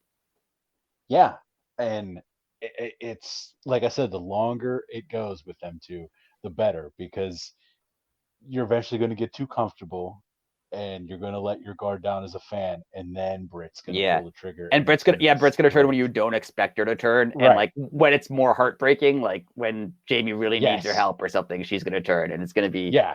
yeah, Yeah. Like it'll be the night that Jamie loses the title. Like, like Britt will just be standing there at ringside, and someone hits their finisher, and Britt just turns around and starts walking up the ramp right or or some something. yeah. Oh, It'll be like when it's like the most devastating for her to turn. Yeah, yeah. Yeah. That's how you do it. Come on. that's gonna be good. Yes, it'll be fantastic. And you're Um, right, like the women, like there's a lot going on just in wrestling, and the women in AEW are like they're like it's all of them, like the whole division is hot. Like there's so much yeah, going on now that there wasn't before, and it's yeah. great. Oh, it sounds unbelievable. And moving right along, we have our best of the best. We're gonna Yes, go through and do in our opinions, our humble opinions. yes, Um, we're gonna go through and give our top three. Well, we're gonna do top three men, top three women. yeah. Okay. Uh, Do you want to start? You can start. okay. And mine come with a preface. All right. And this is just for entertainment reasons. Uh, I figured we'd pick a lot of the same stuff, so I threw a curveball without even telling you. I All just right. made a little bit of a different list because I felt that our lists were going to be not exactly the same, but pretty close. Probably accurate in thinking. Yeah. Yeah. So, um, I'm gonna go start with three, and then I'll tell you my person of the year. All right. Um, I did mine based off of people at the beginning of 1 year ago who you did not even know who they existed, and now here they are every week on television. All right. They're mainstays. So my number 3 is Sky Blue. I talk about Sky Blue all the time. I think she had the hell of a year. She literally went from barely being able to put 3 moves together on Dark to, she's been on Dynamite, she's been on Rampage, she's been in high profile matches. I mean, she's wrestled Jade. She's coming along very, very nicely. Yeah. And to see her, I think I told you, like the first time she was on TV, I was like, I felt like I was like friends with her and proud of her. Like there is like a AEW has been around enough now that there's people like her and like the Acclaim that like, yeah, you saw them grow. Right. Like they've been on TV for 2 years or on Dark or Elevation for 2 years, and now you see them develop. It's cool. It really is. And that's why I enjoy those shows. Like, and now there is some programming differences with them that I think I see something. I think they plan on doing more with Dark and Elevation than developmental. But yeah, there was a lot more main event level people on Dark this week than most weeks. So I hope that doesn't end, because seeing this come to fruition is really cool. Yeah. So that's my number 3. So who you can go? For women, we're doing women first. Okay. Yeah. Women's number 3, I'll go with Jade, just because it's nice. She's wrestling wise, she's not the top women's wrestler in AEW, like in terms of in-ring ability, and this isn't even like, we've said that since she walked in, that like she's looks like a superstar, and she does, like just her build, her way she carries herself, the costumes, the hair, like all of it, like she looks like a superstar, but she's growing so well as a overall character to the point where like, yeah, she didn't need Mark Sterling, she doesn't need Stokely, she doesn't need the baddies. Like she's outgrowing everyone they give her, whose job it is to put her over basically, and she surpasses it every week. And every week now it's to the point where like before there was always, her thing is she has a gimmick, she's a streak, right? That's her gimmick, right? And if that dies, what does she do? Now it could die and she'd be fine. Like she would just move on to whatever the next, like she's developed a personality and a character that kind of not transcends wrestling. Cause I mean, she's not famous outside of wrestling, right? But she transcends like the gimmick that they gave her and the storyline that they gave her. She's moved beyond that now. And I'm out of all the, just not even women, out of all the people in wrestling, like I want to see what she does in 2 or 3 years, like where she is, because she's going to be incredible. She is definitely going to be incredible. I mean, famously on this podcast, I was not on the Jade train at the beginning, as we know, as you were. I didn't see it. Yeah. And then when I saw it, I ate my words very quickly. I mean, I literally saw it because Jade has it. Yeah, she has a, and it's not even just how she looks. Like she looks amazing. Like she's super well built. She like she's, but like just like her overall, like there's just something about some people that you can tell are like they seem cool, right? Like the way she carries herself, the way she speaks, like she acts like a star. Yeah, totally. I mean, she looks very comfortable in any situation you put her in. Yeah, and she came from like being in that match with Shaq where no one knew who she was. I remember seeing that match being like, why are they partnering her with? I don't know who this person is. Like, what are they? And like, yeah, that was like what, 2 years ago, and now she's like, she's doing great. Wonderful. And the sky's the limit for her too. So and I didn't include for this person on my list, but I just thought of them. My honorable mention is Nyla Rose, because she's another person who she built up from the gimmick they gave her of like, angry, strong person to like just now she's funny, she's entertaining, she has like she's built up something for herself too. Like she's another, when we were talking about how AEW kind of lets you be creative and create your own kind of thing. I feel like her gimmick of just the way she is now she kind of created that. Like, I don't think anyone told her you're going to switch from being, you know, angry, strong person to someone who's kind of funny and obnoxious. She just did that, and it's working. Yeah. Oh yeah, I totally agree with you. It's Nyla is like a whole nother level of talent. Like, she is, excuse the pun, the total package. Like, she could do it in the ring, she could do it on the mic, she could do it on social media. She is just good. Yeah, and like you can see her being like, you know, a host of a show too. Like when she's, if she's not wrestling, she can host a show, she can host a segment. Like yeah, you're right, she can do all of it. Yeah, and you know, give that'd be great. Give her a show.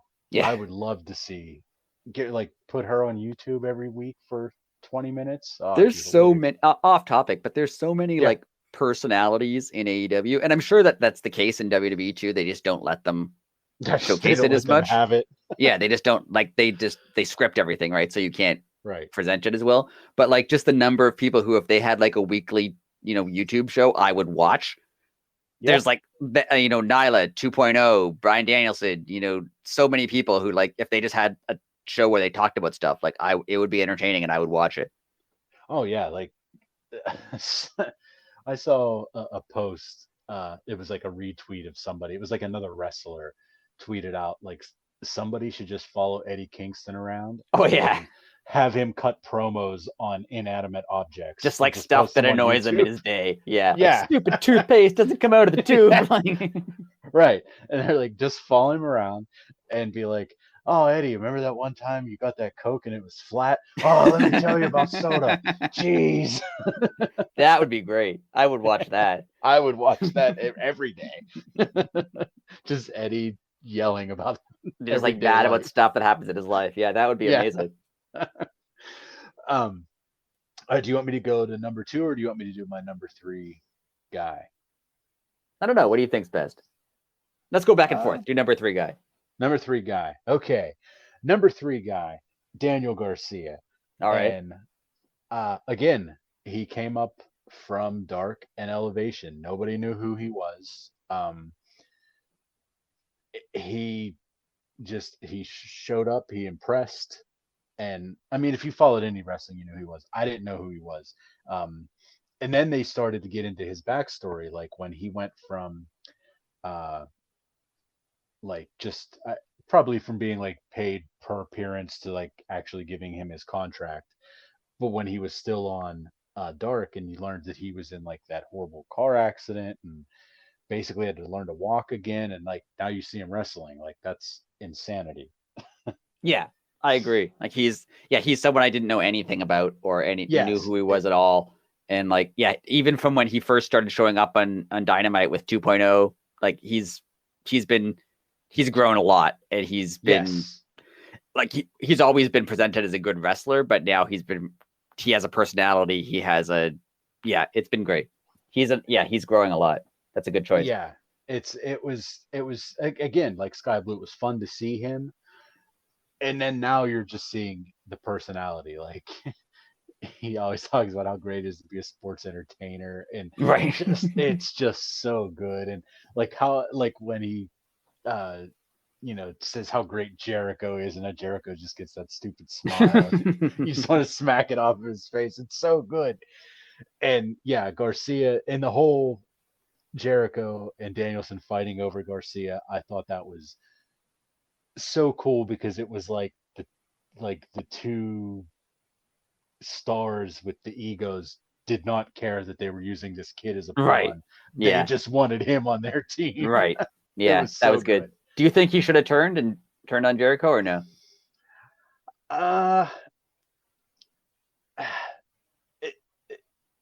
As a fan, yes, because I like him. But as far as the story goes, I think the story is better him staying with Jericho, because then that keeps him and Wheeler apart. Yeah, and I could see him being lost in the shuffle of like, he's in the Blackpool Combat Club, and so is Wheeler Yuta. Like, yeah, who are they? Like, so it's kind of like Jamie Hayter and Britt being like, if they turn him, that would be a big moment. But then what do you do with them after that? What do you do after that? Yeah. So that's my number 3. All right. I like that. Now, I did mine basically just on who I thought was more entertaining, not growth. Okay. I just like people who I thought were the most entertaining. So here's my, seems weird to say this, but here's my controversial pick for number 3 is CM Punk. That's a great pick. And I don't think I need to say much more than that. Right.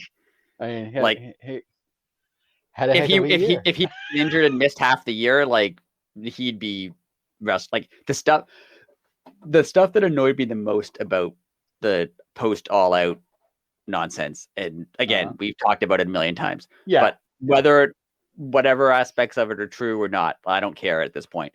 But the thing that annoyed me the most about that, 2 things. One is that we're going to miss, then it's injuries too, but we missed so much of CM Punk in AEW when he could have done so many things with, like, he didn't really do much with Omega. He didn't do much with Danielson. He did, like, there was a lot of stuff for him to do that he could have done. Right. And that it's annoying that he hasn't done it and frustrating that he hasn't. And hopefully he comes back and does do it, because it's upsetting that he hasn't. And the other thing that really bothered me about the post All Out reaction was when everyone's like, "Oh, well, it's good that he's gone. He wasn't very good anyway." Like, what were you talking about? Come on. Yeah. He was incredible. Like every feud he had was good. Every promo he cut was good. Every match he had, like, you can say he's old and injury prone, but like the matches he had were great. Like he hurt himself jumping into the crowd. He didn't hurt himself in a match. And he hurt himself in another match, but whatever. People get hurt sometimes.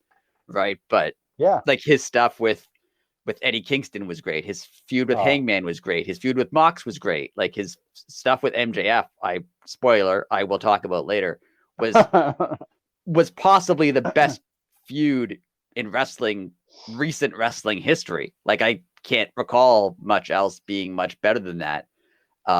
So to say that they didn't need him anyway, or he was never any that, like, no, that's wrong. You're saying that now because you're upset that he's gone.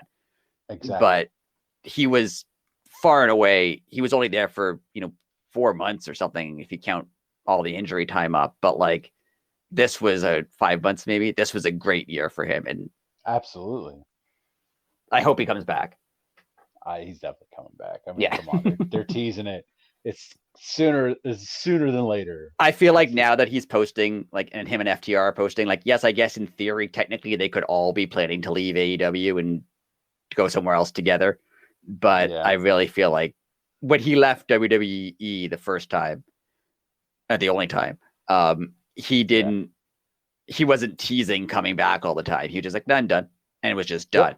If the rumors we're hearing about him that he wants out of his contract because he wants to move on to something else, first of all, if it's not wrestling, he could just move on to it. He doesn't need to be bought of his contract. He can just go if he wants to be in a movie, like, he can do that. Second of all, him posting stuff about wrestling, he posted stuff about Danhausen, stuff about FTR. Right. If he is sick of wrestling and wants out, why is he talking about it so much? Exactly. So, and he's smart enough to know how people react when he says stuff like that. So he understands the internet and Twitter, and he understands that his character belongs on there, and that's where he ruffles the most feathers. So, and I even get the argument that, like, when CM Punk was around on TV, the show was focused on CM Punk. I get that. Like, I can see that it was, and if him not being on TV as much, yes, they are focusing on some other people now. Like, I don't know if they would have so much time for Ricky Starks and Ethan Page and stuff if CM Punk was. I that's true. Like, I understand that, but also, he's CM Punk. Like, he's not only a well-known name, he's good at what he does. Like, it's not like it's not like, bringing in someone who's, 60 years old and he can't wrestle, but he's a big name, right? They're not doing that. Like, CM Punk is good. Like, he's good at everything. So he deserves the TV time.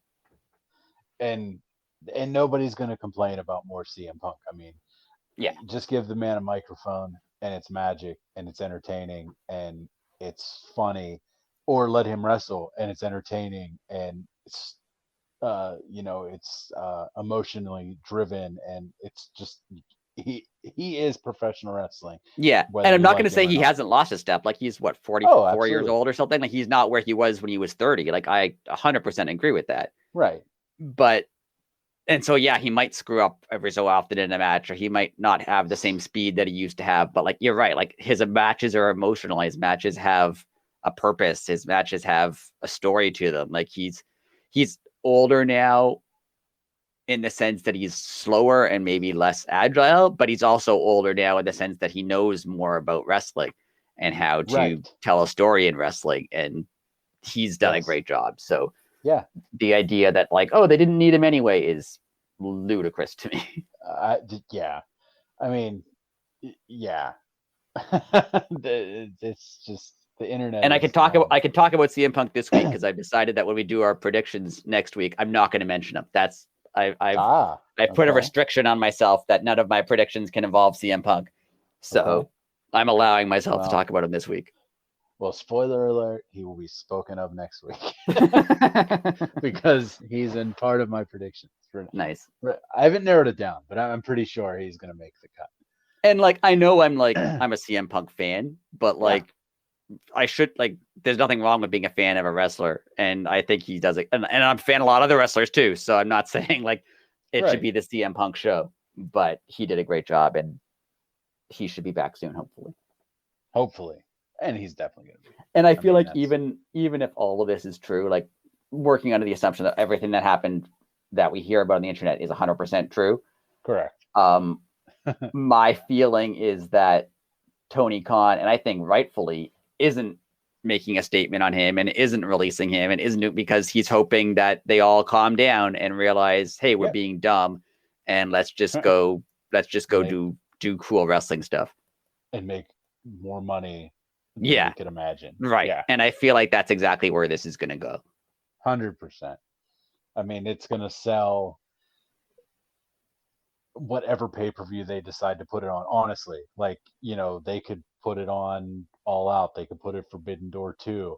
It's gonna sell just putting his name on it. Yeah, you do CM Punk against Kenny Omega and that's all you announce, people will go, people will buy it. Like, yeah, literally that's gonna sell out your arena right there. Yeah. I mean, he sold out an arena based on the fact that he was going to be there. And we didn't even know he was going to be there for sure, right? There was a good chance he was going to be there. Yeah. Yeah, the internet said you shouldn't miss the show. Right. So yeah, it's not nothing but positives when it comes to Punk. I don't care what anybody says. I will not take CM Punk slander. No. Moving right along. Number 2 on my women's list. Just because she reinvented herself, Julia Hart. Yeah, I could see that. Yeah, she was someone who was very uninteresting and has now suddenly become very interesting. Yes. The year that she has had, she won everybody over with the when is she going to turn? When is she going to turn? And, we've speculated, we believe that they waited it out because of injuries and whatnot. It did go on a little too long, but we got to have our cake and eat it too that night that she turned. Finally, it was so vindicating. Julia Hart in the House of Black. It was great. Still is great. Yeah, and I didn't expect her to take on like a quasi leadership role in House of Black, but she sort of is, and I like that. I love it. I think it's super cool because I agree. Like, he's like, obviously like Malachi's the ringleader, blah blah blah blah blah, but now she's like starts off promos. She's the first person you see when they turn the lights on for the entrance. Like, it's pretty awesome. Yeah, to say the least. I love she's it. Doing great. Definitely, I 100% agree with this. She's doing great. Yeah, she's on the right track, and she's wrestling again. She had a match last night on Dark, so I hope to see her. I mean, I'm not going to complain. Like, I like what she's doing with House of Black, but I'd like to see her wrestle a little more on the national television, not just the YouTubes. Yeah, and she has a new hat. Her and Jake Hayter need a hat match. Like, put both their hats on poles or something. Yeah. Just have them. Like, it could even be like a debate on who loves their hat more. Like, I don't know. Obviously, like, Jake couldn't wrestle her. He's an MMA fighter. Right. Of course, she's a little cheerleader. Right. But like, she could probably debate him. Like, Right. like, yeah, just have him debate on who loves her hat more. And whose hat is going to get damaged first? Because at some point, someone's going to attack a hat, right? That's true. That is true. Yeah, Julia Hart. She is. I still think they dropped the ball. It should be Julia Blackheart. Come on, it writes itself. That does write itself. You're right. But whatever, we're gonna. I actually even like when she was, like officially in the house. Like I kept tweeting at her. It should be Julia Blackheart. I mean, probably didn't even read them. I also like that she's not with Pillman anymore. Nothing against him. Just it really confused me in my mind that there was a Pillman and a Hart, but she's not a Hart. Like she's not the Hart. She like Yes. it was very, to me it was confusing that like no, she's a Hart. Her name is spelled H-A-R-T, but she's not a Hart. She's a different Hart. Like it was odd. Yes. Yeah, she's not one of the Hearts. She's Yes. just a Hart. Yes, but yeah, I agree. Great year for her. So let's hear. My number 2, and I've talked about her at length already, so we don't really need to, is Jamie Hayter. She's another person who's, we're talking about reinvention a lot, and we're talking about getting themselves over. She definitely did all those things. 100%. And we talked about her a lot already, so I don't feel like I need to talk about her that much more now. But she is someone who at the beginning of the year, if you told me she'd be the champion and she'd be main eventing and she'd be a huge star, I would not have believed you. And that's not a knock on her ability. Right. The position she was in didn't make me think that that's where she was going to go. And she's built this for herself. So she's done a great job. Yeah, I totally agree. She was initially my number 1, but I made a change. I pulled a last minute change right before we got on the air. I'll get there in a minute. But yeah, I debated putting her number 1 too, just because she's had such a good year. But I didn't. Yeah. But the reason I took her off is because I figured, I was like, you know what, I better make an amends here because I bet you she's going to be on his list. So I'm glad I did. I agree. There's nothing negative to say about Jamie Hayter. Excuse me, about Jamie Hayter, and especially this year. I mean, like you said, with the 2, 3, 4 minutes of TV time she was getting, she made every minute count and literally won the entire audience over. Yeah. And I mean, people started cheering for her at first because she was like going, and kind of falling out with Britt. So like people cheered for her, but like she took advantage of that and then like built on it. Yeah, absolutely. She's not just that she doesn't get cheers just because she's not Britt Baker now. She gets cheers for being Jamie Hayter. Yeah, totally. And I mean, there's nothing else you could say. Like, it's been a heck of a run, and let's hope it stays. Yeah, I dig it. On to my number 2 for the men, and this all came about because of a tweet from about, I don't know, 7-8 months ago. My number 2 is Wheeler Yuta. All right. That goes because somebody who doesn't watch the product, who only watches the other product, complained that somebody named Wheeler Yuta was getting television time. And why would you put someone like that on television? Because what's this person done? And just the simple response was, well, if it's going to make you mad, don't watch the product. And second, you put them on TV to create the character so they can have a job. And if you don't understand that, I don't know what to tell you. But yeah, like someone was actually mad that Wheeler Yuta was on television. And speaking of which, did you hear that Booker T was saying that like he doesn't think it's a good name? It's not a championship name, Wheeler Yuta. Well, I'm sorry that his parents named him that. Isn't that his real name? I don't think it's his real name, but okay. It's his like Booker T's. I looked it up because I had to remember it. Booker T said, "I'm thinking about guys from an overall perspective, and one thing I think about is champion. I'm thinking about this kid who's like, I've got to be champion. And the first thing I think about, does Wheeler Yuta sound like a championship name? That's the first thing that jumps out to me. AEW champion Wheeler Yuta. He's putting himself beyond the 8 ball immediately. And like, why? What's wrong with his name? Yeah, I mean, I thought it was his real name. It's not. But like, it just sounds like a guy's name. Like I don't see. Yeah, like it's also disturbing that he was born in 1996. Jesus God. Oh yeah. Like I sound like I was more upset about that than than I was wrong about his name. Wow. Yeah, like come on, I mean, Booker. his name is Booker T. His last name is I was T, just gonna right? say. Like that's not even a name, right? Yeah, So yeah. Your last name is just one letter. yeah, like all kinds of wrestlers. I mean, CM Punk is a dub name, really, but Yeah, like yeah, all kinds of wrestlers have dub names, and they like his name is The Rock.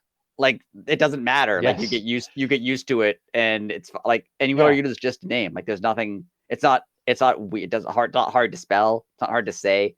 Like it's I don't know. yeah. It's a weird comment for Wheeler Yuta seems like he gets attacked a lot, and maybe it's because he's with Mox and Danielson and Claudio. People are like, oh, he doesn't deserve to be there, but like he does. He's done a good job, and yeah, how are they ever going to build anyone new if they like, oh, we can't put him with people you know? Right. It's weird. And it only comes from the people that only watch. Yeah, I mean Booker T is like he works for WWE. He's a WWE shill, basically, right? So yeah, but like I understand that that's what you're used to watching, and you're not used to seeing new people like be made. But why would it bother you that the other company's doing something different? Like I right, don't get that. Like yeah, it doesn't bug me that I don't like WWE. I just don't watch it because then it would bother me. right, Like yeah. it's like I'm not gonna watch something that makes me mad. Like there's enough in the world that does that.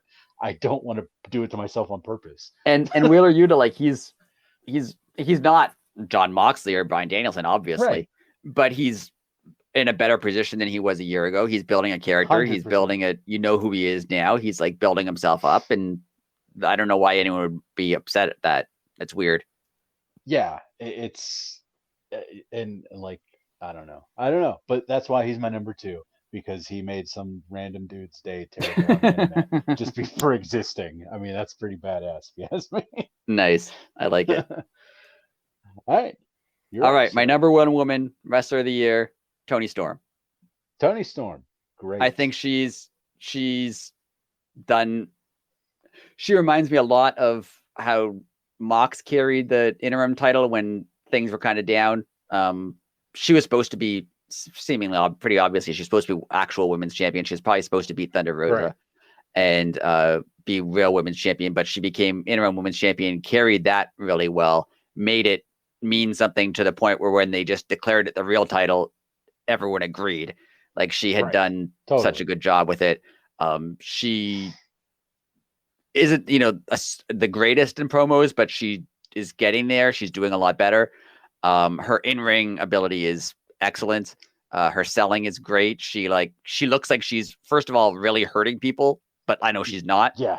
And she looks like she's really getting hurt half the time, but she's not. Like she's someone who, and this is not about her on TV, but like when she left WWE, she basically left WWE because she wanted to wrestle more and she wasn't wrestling more, and just like took we talked about Shida like taking a big chance, and like I'm not saying this was as big of a chance as Shida took coming to a new country where you don't speak the language, right? But Toni Storm basically took a pretty guaranteed run in WWE, not as a top person or anything, but like probably pretty guaranteed run to be like, no, I think I can do better than that, and just left and yeah, came to AEW and did it.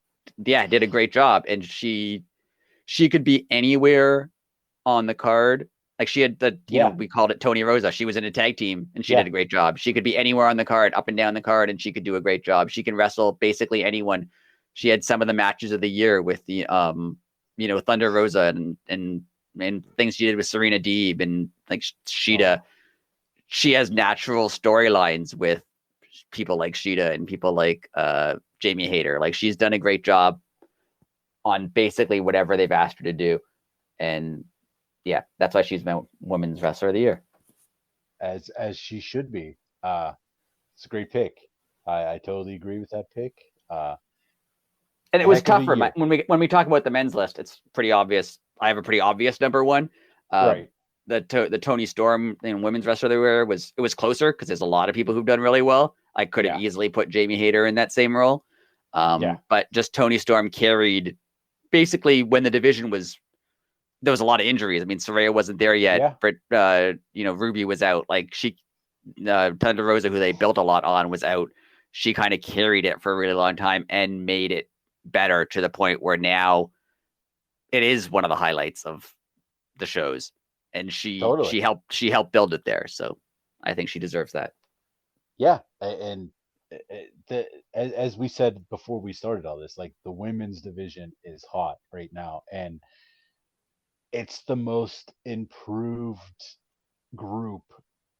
I mean, just in general, they all had a heck of a year. Like, yeah, for sure. That's why it was harder to pick. It was harder to pick because they all had, and not to knock any of them, like none of them. But the women's division in AEW, it was a lot of people you didn't really know much about, and people who they were in WWE, but they weren't stars like Ruby Soho or Toni Storm or Athena. Like they were in WWE. But they were top of the card. They weren't main event level talent there. And they came to AEW and became main event level talent and like brought everyone else up with them. Yeah. Yeah. They basically like, not trying to disrespect WWE here, but they basically did the women's revolution in the other company. Yeah. And they've done an incredible job at it. And they the fact that they brought everyone up with them, like Tony, like the whole division as a whole is raised up in the last year. Like it's not like, and this is not a knock on Britt Baker, but like the first couple of years of AEW, like they elevated Britt Baker and Jade, and that was it. Like they were the two, and that's fine because they're both really good. So I get, but like now it seems like kind of everyone's coming up all at once, and it's really good. It's very good, so good. It was fun to watch. Like it was a very organic thing with the whole division, and it didn't happen overnight either. Like, but it was and it didn't have like a Stephanie McMahon come out and go, now we're having a women's revolution. Like they just kind of they just did it. They put their nose to the grindstone and did it. Like I said, I based a lot of this on who's just I think the most entertaining, and I think she's one of the most entertaining. And I mean I can't disagree with that. And it's weird, man. Great minds think alike. It's weird that you picked Toni Storm is your number one because, like I said, I initially had Jamie Hayter, but my number one was her tag team partner, Thunder Rosa. There you go. I think she had a heck of a year. Her when she won that title at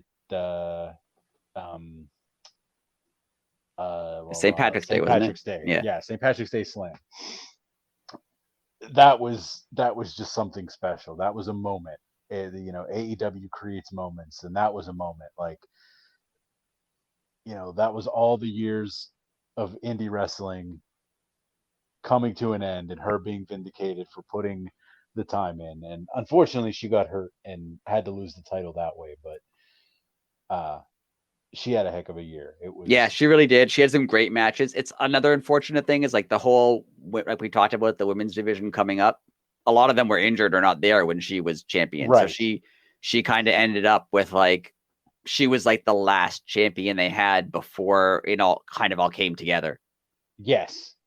Yeah. So she still had great matches. She still had like she had a really good series of matches with a lot of people, but like she won't be given the credit as much as some of the other ones will, when I think she really deserves that credit. Deserves it. I agree. She does. It's actually, it reminds me a bit of Saraya Page in WWE because right now, when they talk about the women's revolution, they talk about, the four horsewomen, Becky and Sasha and Charlotte and Bayley, right? But Paige was there, just 2 years before or something. Like she was there kind of on her own when it was still not respected and still not being treated that well. And she kind of, pushed her way in, and then everyone else followed. And Thunder Rosa seems kind of like that. Like she was, not that she pushed her way in, but she was like right before it became a big thing. She was there.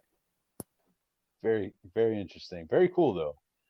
Yeah, and she has a great year. She had like her matches. She had some matches with Serena Deeb that were Excellent matches. Oh, those were off the hook. Yeah, those were. Man, it's like, where did this year go? Like that seems like it happened yesterday, and we're like last March. Jesus, Yeah, I almost know. like we're approaching March again. I know. Yeah, whenever she comes back, it's going to be great. Like she's going to join a division she could have so many great matches with so many people there now. Like it's going to be really exciting. Her and Jamie Hayter, her and Toni Storm are going to have some really good matches. Yeah, it's just give me Thunder Rosa and Saraya, sorry, all day. I would love to see that. She could have so many good matches with people. And it's unfortunate that she got hurt when she did, but she's gonna come back, and I feel like she'll come back and just as strong. Absolutely, and she'll be in a position now where she has built-in feuds with Jamie Hayter and Toni Storm and a few other people. She could just slot right back in there. So yeah, she wants that belt back. I mean, it's gonna be fun. Yeah, good pick. I agree. Thank you. And your number one man of the year. Did we skip my number two man? I feel like I didn't. Yes, we did. Sorry. Yeah, we did. I feel like we're behind. Yeah, I think I messed up the timing. Sorry, my number two, MJF. Oh, okay. Good pick.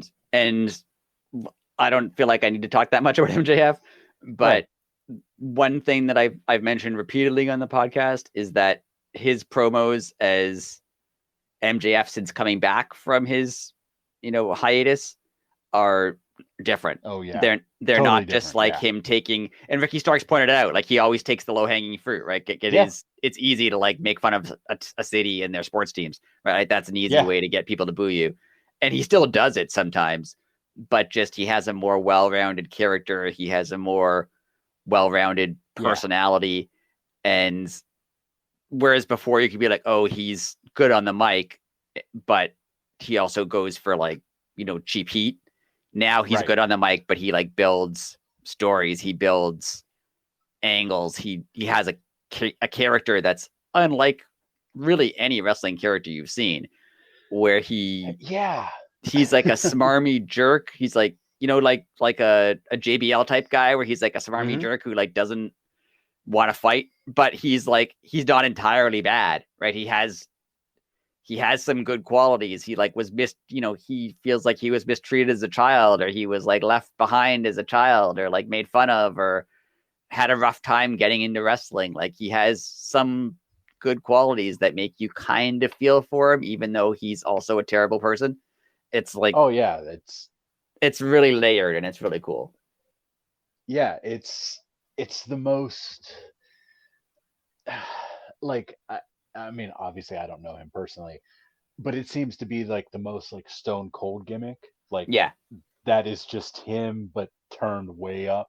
Like, and it's like the shades of like Austin was not a good, even as a character, was not a good person, right? Like he was doing like just causing chaos, right? But you cheered for him, right? But like so MJF is like he's a jerk. He acts like a jerk, but does he have kind of a right to act like a jerk? Like if he was mistreated as a kid, or he had a hard time getting into wrestling, like it makes sense. It makes sense why he's kind of why he's got the chip on his shoulder. Right. Exactly. Yeah.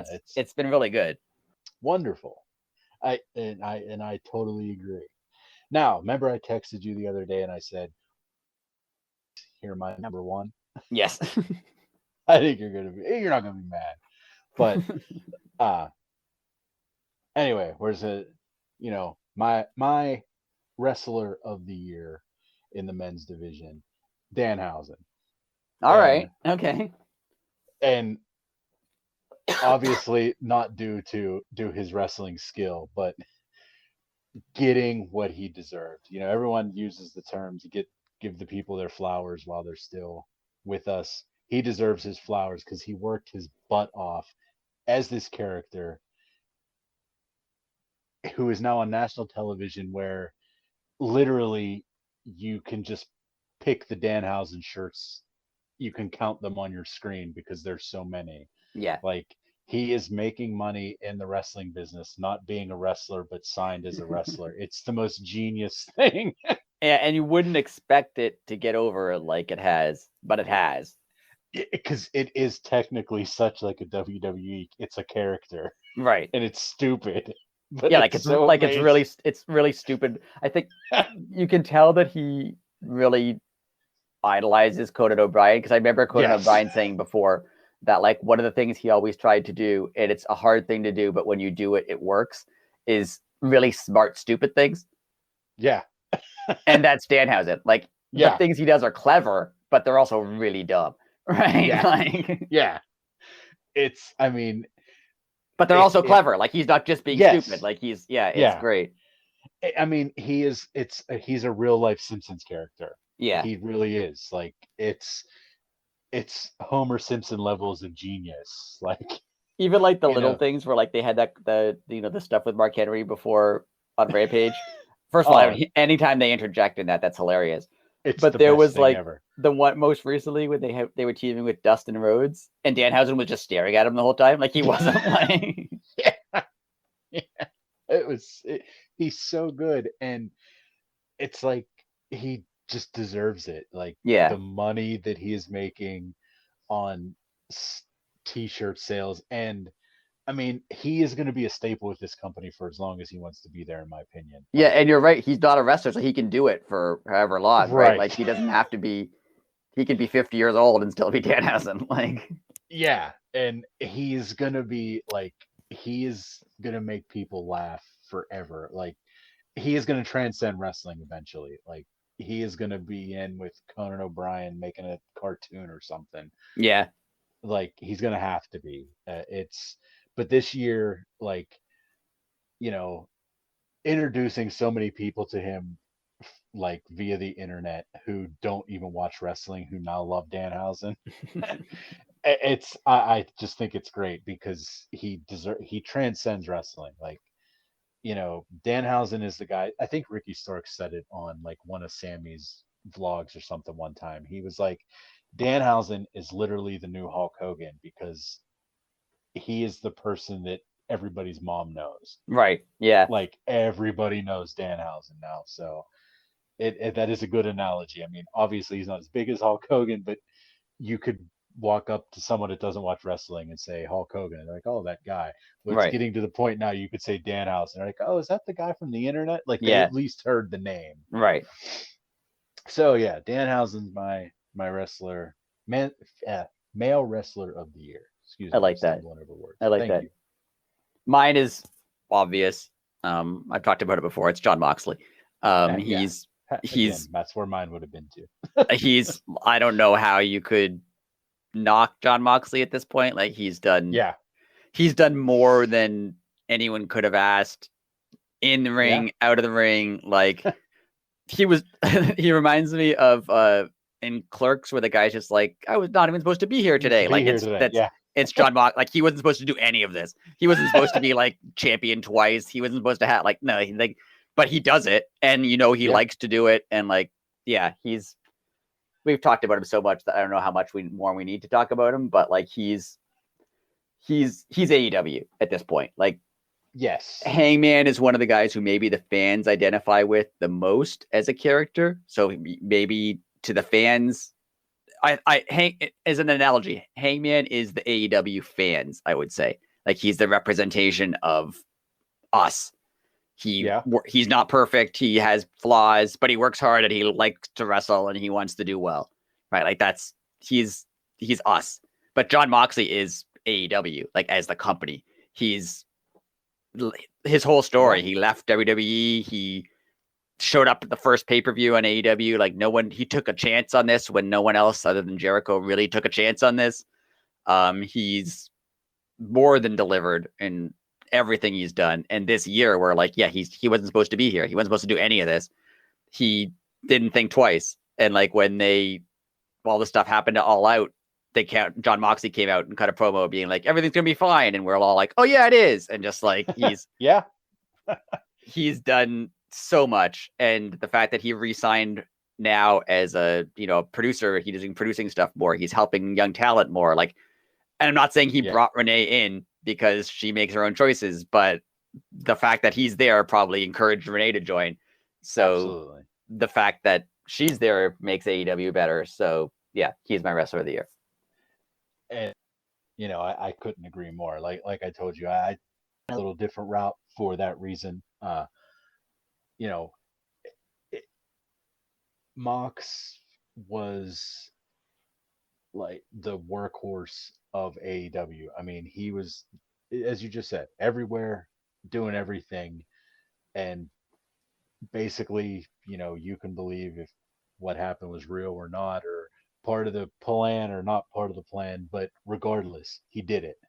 Yeah, and And either way, like Punk getting injured both times was not planned, right? exactly, Like Punk hurting his leg, Punk hurting his arm now, like whether or not anything else was planned, like Punk's injuries weren't planned, and he stepped up. Yeah, totally stepped up. And like you said, he was probably like happy, like, yes. Yeah. I get to wrestle more. I get to wrestle more. Yeah. And Renee's like, no, just go on a vacation. He's like, no, I have to wrestle more. Yeah. Come on. Like, and then now the poor woman's not going to get one because now she works there. But but now she has to be able to work every week. Yeah. And just like everything he's done with like Eddie Kingston and Blackpool Combat Club and CM Punk, and like he can work with anybody. He wrestles matches he doesn't need to wrestle. Like you mentioned it, like him and Darius, they don't need to be, suplexing each other on concrete, but he does it. He got Sammy rip his earring out. Like none of this needs to happen. He just like it's unbelievable. And he had a heck of a, honestly, like the last 6 months, he did more in the last 6 months than most people in wrestling do in a year. Yeah. And I do think, when Punk came back and they had the reunification thing and Moxley won and everyone was really surprised. I was really surprised. And I believe when people are saying, oh, they wanted to have, whether he pushed for it or didn't push for it, they wanted him to win just to solidify him that he actually was AEW champion that time. And he deserves that. Like it would be unfortunate if that reign just didn't count because he did a really good job with it. So they clearly respect him as much as he respects the company. Like he's a guy who maybe he'll go to WWE when he's retired to get inducted to the Hall of Fame with the Shield or something along those lines. But he's a guy who he's AEW. Like he's a lifer, I think. And he's definitely. And he wants to build it. He wants to grow it. This is what you can tell. This is what he's always wanted to do and didn't get a chance to do anywhere else. Kind of like take a company on his back and just carry it. Like that's what he's doing. And he's doing an excellent job. Yes, he is. And speaking of me thinking things are works, not really on topic, but how I have it. I've mentioned a bunch before that I thought Cody was a work. So if we had a podcast at the time, there'd be me being like, "No, Cody's coming back. This is all a lie." When he left WWE, I was 100% that it was a work. 100%. Oh wow! Because they like issued a thing being like he's chosen to no longer sign with the company. I'm like, they never do that. Like, why would they do that? That was weird. I forgot about that. So I was sure it was a work that he was going to leave and come back with like a new character. Like that was just their way of because they never announce when someone leaves the company. Like that never happens, right? So I was sure that was a work and he was going to be back, but I'm glad it wasn't because he's done great things in AEW. Yes, he has. And if anyone ever had any doubts, obviously you don't watch the product because, like I said, in the past 6 months, he's done more than most do in a year.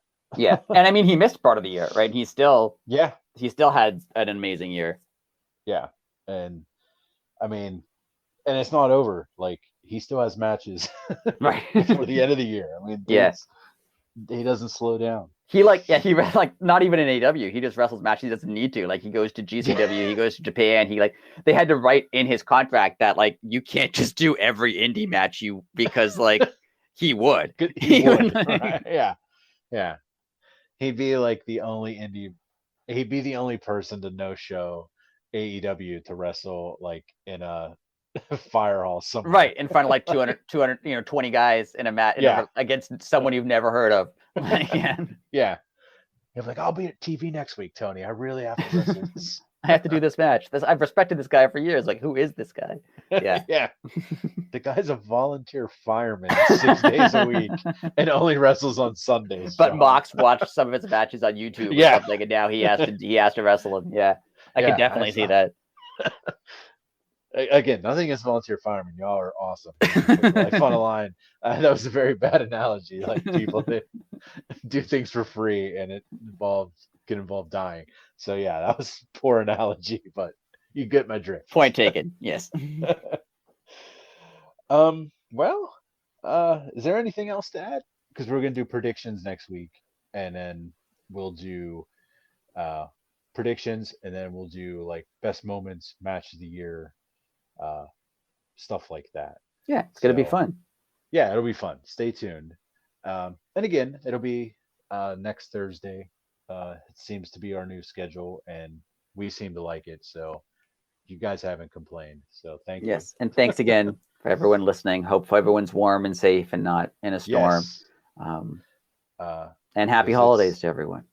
Yes, happy holidays. Stay safe. My house is physically shaking right now because it is that windy. Seriously, like past few moments, I was looking at. I kept seeing something out of the corner of my eye, and I looked. It was my Christmas lights actually shaking. Oh wow! On the tree. And before we go, we have a website, elitecitypod.wordpress.com. We're not sure what we're allowed to link to on Twitter anymore, or if we are allowed to use Twitter anymore. But yes, elitecitypod.wordpress.com. You can find out ways to listen to our podcast, where to follow us, where to, send us emails. You can do everything. So. And it is way nicer than the AEW website. We're just going to say that. Anyways, that seems to be all that's on the table this week. So again, stay safe, everyone. It's going to get nasty out there. Stay warm. Happy holidays. Enjoy your time with your family. Enjoy your time with your friends. Eat a lot. Drink a lot.